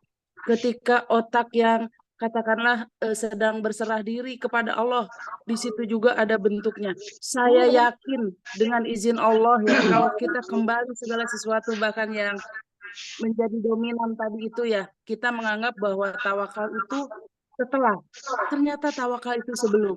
Bagaimana sampai kepada jiwa kita. Psikoterapi ini betul-betul akan menghadapkan kita kepada kematian ya Teh. Nah, banyak hal yang tidak sadar bahwa sesungguhnya hidup di dunia ini adalah sementara. Kesedihan itu terbaik dari Gusti Allah. Akan tetapi yang saya ingin tanyakan Teh, kan ada perilaku manusianya ya. Iya. Yang terkadang kepasrahan jiwa kita ini tidak dibarengi dengan usaha dan upaya yang katakanlah cilaka kupolah sorangan tah. Ada bahasa seperti itu. Teh dokter, yang pertama tanda-tanda orang yang terbebas dari permasalahan ada pada pancaran jiwanya.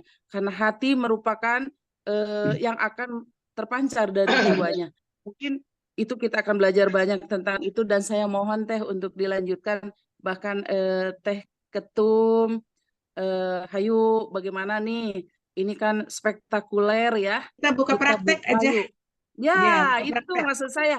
Di HMT itu kan ada dokter goib ya, ada dokter dokter goib, dokter juga, profesor juga. Nah, ini ada Teh Hana yang tersembunyi, mutiara yang kita tunggu-tunggu. Karena kita butuh, jiwa kita perlu tenang apalagi di usia-usia seperti ini. Jangan-jangan penyakit datang itu memang dari situ ujung pangkalnya ya. Terima kasih Teh Hana. Ayo kita tappingnya seperti apa dan harapan saya ke depan mudah-mudahan HMT ini termasuk golongan-golongan yang bisa tapping sendiri, men-tapping orang lain. Iya, betul. Dan dokter, apalagi ya kita di zaman akhir zaman ini sudah banyak masalah yang harus dikendalikan. Itu saja sih sebagai satu hal tanggapan saja, apresiasi yang setinggi-tingginya.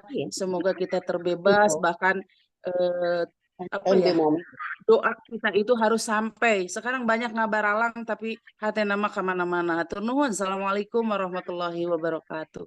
Waalaikumsalam. warahmatullahi wabarakatuh. Selanjutnya Ibu Haji Maimunah dari Ya, Indramayu. Assalamualaikum Bunda. warahmatullahi wabarakatuh.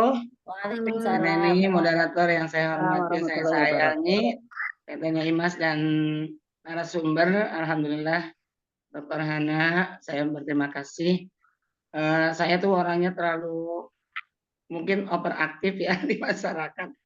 Maksudnya, tapi dengan secara enjoy, tapi kadang-kadang tuh, ya Allah, untung masih ingat nih ada acara ini lagi, ada ini lagi. Itu tuh maksudnya mudah-mudahan positif ya. Dan saya akan menyampaikan ada Ustadz di sini, ya, nggak tahu faktornya itu apa, orangnya pendiam tapi aktif juga, tapi ya agak lembek gitu ya. Nah sekarang saya dengar dari anak saya itu beliau masuk ke rumah sakit jiwa. Saya prihatin, bahkan saya sering mendoakan beliau untuk dipulihkan kembali oleh Allah, dikembalikan kembali kesadaran untuk normalnya. Nah itu saya mau tanyakan kepada narasumber Dr. Hana ya, itu sebenarnya faktor apa ya? Apa terlalu senang dunia atau bagaimana? Karena beliau juga dulu pernah mencalonkan sebagai calon kubu yang gagal gitu ya. Nah, padahal beliau seorang ustadz gitu. Frustasi. Jadi konon katanya sampai dibawa ke rumah sakit jiwa, itu yang bikin saya ya saya sahabat ya, maksudnya ya sahabat dekat sih, orang satu desa gitu ya. Itu mohon pencerahan. Assalamualaikum warahmatullahi wabarakatuh. Waalaikumsalam warahmatullahi wabarakatuh. Salam. Iya, mungkin Teh Neni dua dulu aja ya karena Udah dulu ya. Ya, nanti sebentar ya Teh Iis nanti. sampai Ya, jam 7. silakan. Nanti barangkali nanti ada yang akan disampaikan oleh Umi ya terkait HMT. Baik, terima kasih Teh Cici ya atas apresiasinya. Ya masih terus belajar ya Teh ya, dan apa yang sudah kita pelajari sebetulnya Teh Dr. Cici dan Ustazah semuanya sebetulnya kita mah udah praktek, nggak diteorikan. Cuma kalau orang Barat kan sampai cari metodenya, cari alatnya kan gitu ya gitu. Dan saya sendiri pada saat disimulasikan, jadi ada 7 orang suruh berdiri. 1 orang ini dibawa ke ruangan, kemudian oleh trainernya dikondisikan ada dalam kondisi yang ikhlas dan pasrah gitu. Kami ini yang 6 orang, saya termasuk yang 6 orang, ini dikondisikan oleh trainernya ini dalam kondisi emosi yang sombong gitu ya. Wah, pokoknya, dan kami yang 6 itu diminta untuk mendorong 1 orang tadi. Mendorong 1 orang yang paling depan ya, yang 6 orang. 6 orang loh, ngedorong 1, itu nggak jatuh. Itu nggak jatuh. Gitu, saya sampai bingung. Masya Allah. Masya Allah kan. Nah akhirnya Kekuatan energi ya. ya kekuatan karena seseorang yang ikhlas itu Energi positif energinya itu positif. Lalu akhirnya yang 6 itu dibawa oleh trainernya, kita diajarin untuk ya artinya lakukan saja dengan ringan, nggak usah munculkan kekesalan, sombong, datar gitu. Lalu akhirnya yang 6 orang itu ngedorong orang itu ya udah jatuh gitu.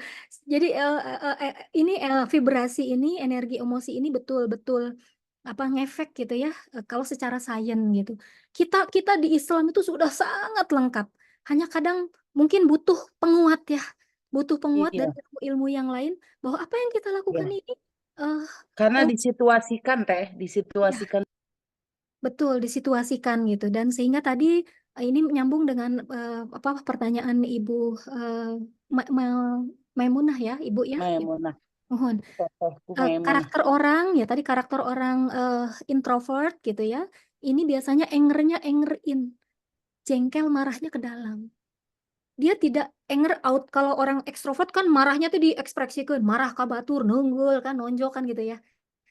Secara emosi ya lebih sehat sih sebenarnya, tapi merusak orang lain di sekitarnya. Tapi kalau yang anger in, dipendem saja anak, jengkel, kecewa, dihianati orang, pastilah yang namanya apa sih, berusaha ingin mencapai sesuatu dia sudah optimal ya, ternyata kan tidak sesuai harapan.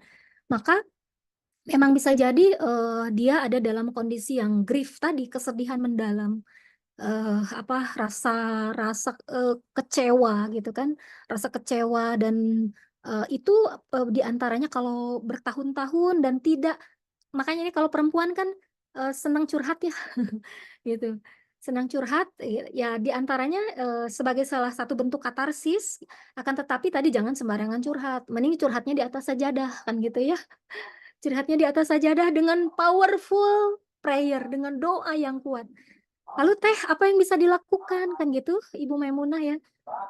Saya meyakini bahwa karena tadi manusia ini apa namanya, dipengaruhi oleh power energi, doa itu juga powerful.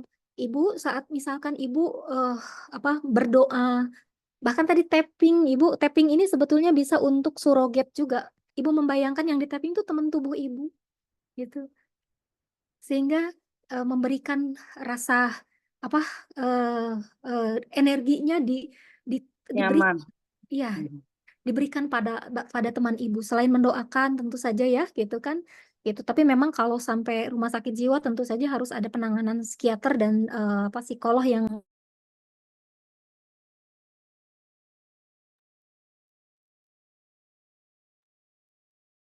Teh Haja itunya Dokter, kepencet, unmute. suaranya kepencet, Ya, nggak ada nggak suaranya. kedengar. oh iya, Ya, suaranya nggak kedengeran. Ya, ya tadi yang bisa kita lakukan tadi tentu saja dengan powerful prayer, mendoakan yang terbaik, yang khusyuk gitu, dan tadi bisa juga dipakai dengan tapping. Nanti mudah-mudahan saya bisa juga apa namanya, tadi Teh Cici ya menyampaikan kita latihan ya, bisa di Zoom juga nggak jadi Iya, masalah gitu. iya. Tapping gitu ya, Itu untuk paling tidak untuk diri sendiri, dan apa namanya, bisa juga untuk yang lain gitu.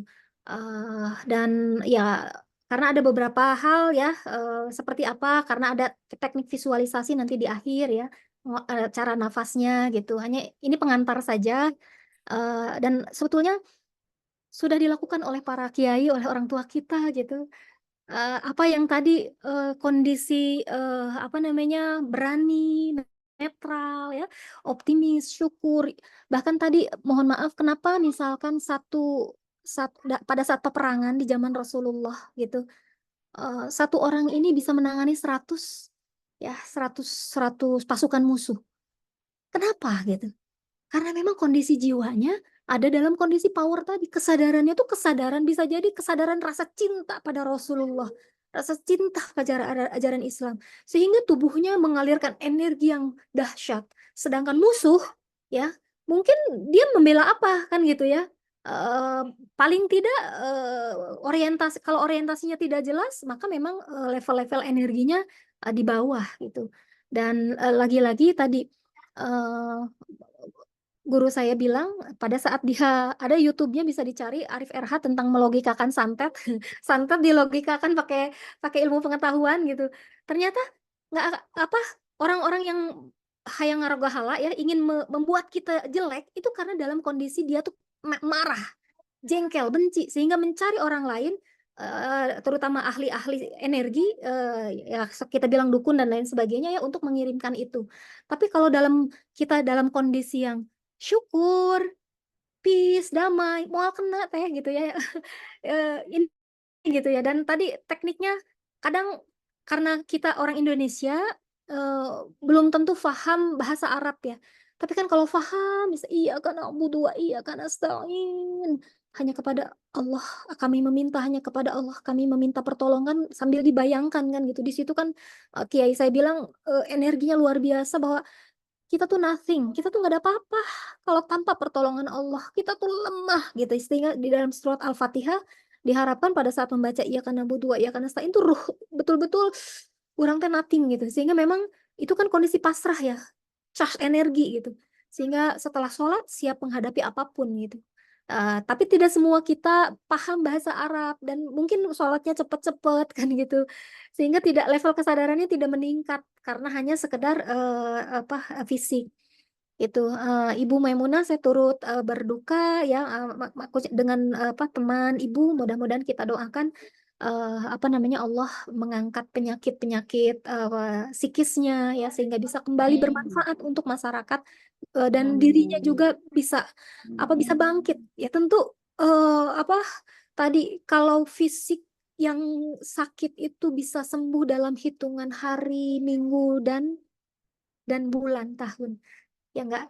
Tapi kalau sakit jiwa, bahkan sampai ajal menjelang mungkin ada di dalam diri. Dan tadi Allah kasih pilihan kepada kita, apakah ingin terus di kesadaran yang force merusak tadi, atau kita ingin menaikkan level kesadaran kita. Gitu. Dan nanti ini juga ngaruh dengan keberuntungan, ngaruh dengan banyak hal gitu.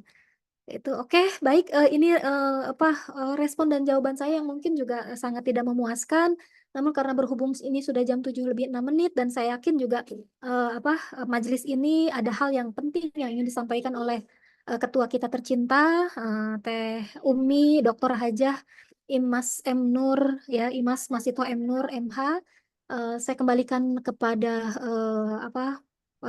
Teh Nani sebagai Teh Neni Konani sebagai moderator pada kali ini. Saya akhiri, wallahu yarhamuna birrahmati tammah fid dini wa dunya wal akhirah, wallahu bil Amin ya aqwari. Allah. Assalamualaikum warahmatullahi wabarakatuh. Waalaikumsalam warahmatullahi wabarakatuh. Masya Allah, Waalaikumsalam luar biasa sekali. warahmatullahi Saya sampai tidak bisa Keren, keren, menyimpulkan keren. saking banyaknya dan bagusnya. Sebetulnya masih banyak pertanyaan-pertanyaan yang ingin ingin disampaikan.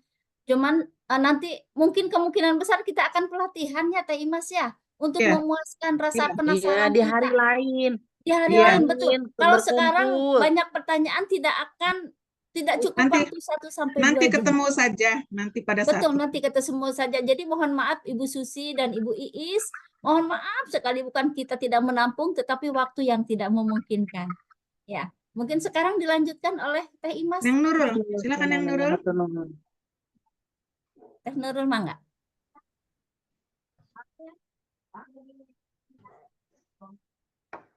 Suaranya hilang. Teh Nurul. Teh Nurul mana? Teh Nurul. Ada? Ada tepinya. Mana? Gerangan. Assalamualaikum warahmatullahi wabarakatuh. Waalaikumsalam warahmatullahi wabarakatuh. Subhanallah, alhamdulillah hari ini kita dapat pencerahan yang luar biasa. Saya terkagum-kagum sampai tidak bisa bicara. Terima kasih yang tidak terhingga dari seluruh asatidzah yang hadir pada hari ini, kepada Neng Cantik, Neng Hajah Dr. Hannah MAG, dan itu baru pendahuluan ya. Nanti ada episode berikutnya sampai dengan nanti praktek.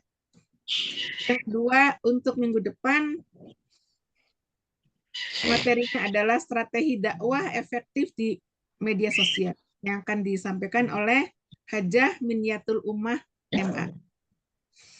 Bagian yang ketiga, kepada seluruh PC untuk segera mengirimkan calon peserta pelatihan dakwah digital yang waktunya tentatif dan hanya 1 hari saja. Jadi untuk ketua semuanya wajib ikut untuk mengawal peserta tersebut. Dan dengan catatan yang sangat ketat, yang diutus adalah yang memahami IT supaya tidak mubazir pelatihannya dan akan menghantarkan para PC ini untuk bisa direkam kegiatannya, lalu ceramahnya, bikin konten-konten, dan kita sudah diberi ruangan oleh Kiai Maman. Jadi nanti klik HMT Jabar, klik HMT mana yang sedang berkegiatan, itu yang sudah direkam dan dimasukkan, itu bisa langsung di medsos tersiar seluruh dunia. Bagian yang ketiga, kepada seluruh PC, segera untuk mengurus pendaftaran majelis taklim karena di dalam Peraturan Menteri Nomor 29 Tahun 2019 itu tentang majelis taklim, apabila sudah terdaftar itu dianggarkan di Kementerian Agama. Semoga lancar kegiatan kita, baik lancar secara faktual maupun lancar menjadi amal soleh yang Allah ridhoi. Marilah kita bersyukur selalu kepada Allah, dan saya kembalikan kepada Neng Neni untuk menyampaikan siapa yang mimpin doa. Wassalamualaikum warahmatullahi wabarakatuh. Waalaikumsalam warahmatullahi wabarakatuh. Sebelumnya saya mohon maaf, saya tidak menyimpulkan dari Neng Hana karena begitu banyak sekali yang Ya, susah dan bagus disimpulkan banget, ya, Teh Imas ya. nggak Banyak, usah, bagus banget. Ya. betul, bagus semua, semuanya. ya. Jadi kalau nggak kesimpulkan, oh iya ketinggalan, oh yang ini ketinggalan. Terima Malah kasih salah sebelumnya. menyimpulkannya, nggak usah. Untuk doa dipersilahkan kepada, tadinya mau Ibu Pembina Ibu Haji Nena, ternyata sudah tidak ada. Dipersilakan kepada Ibunda Ketua PAC Caringin, Ibu Haji Ela Nurlaila.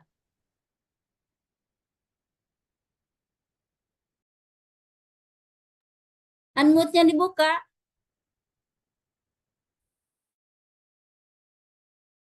Ini. Terima kasih Bu MC. Kita membaca doa ya untuk diri kita sendiri, untuk anak cucu keturunan kita, juga untuk keluarga kita, juga untuk masyarakat lingkungan kita, juga kita berdoa untuk negara, terutama untuk agama kita. Baik para ustazah, kita berdoa. Kita doanya sekarangnya, Ibu moderator tadi, dan narasumber, dengan intensity, sincerity, dan love. Ya, kita berdoanya itu ya.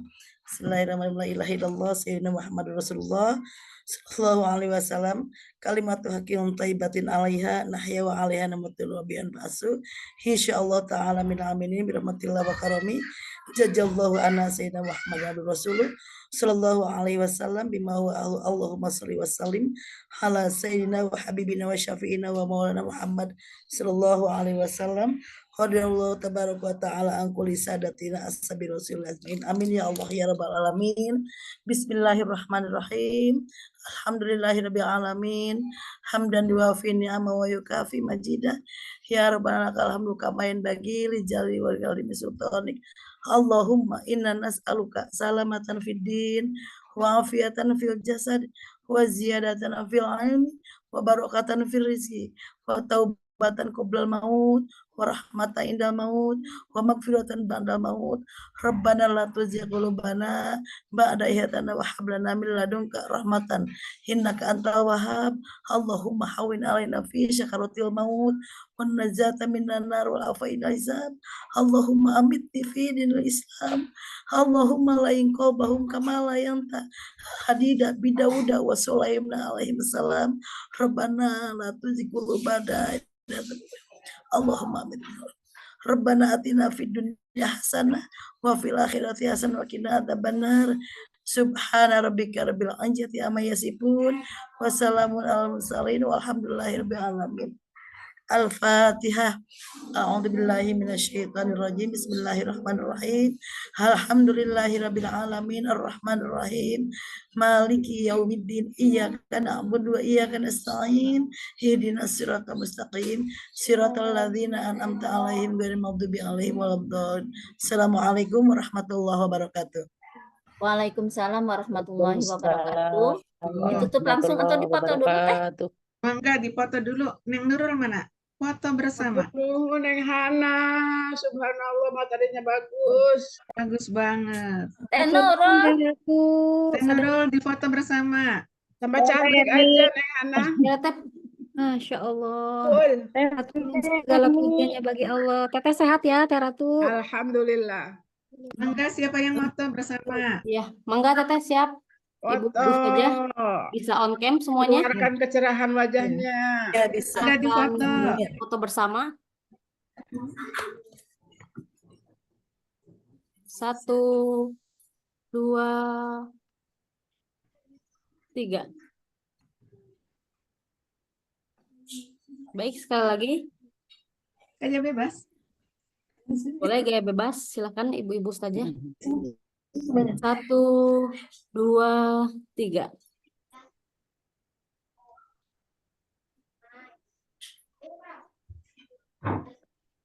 Oke. Baik, ibu-ibu sudah difoto bersama. Nanti akan di-share di grup. Ya. Terima kasih atas nama pembawa acara. Mohon maaf dari kesalahan dari bahasa yang tidak berkenan. Mudah-mudahan apa yang telah didapatkan ilmu sangat bermanfaat, bisa diamalkan. Saya sekali lagi mohon maaf kepada seluruh yang hadir, terutama Bunda.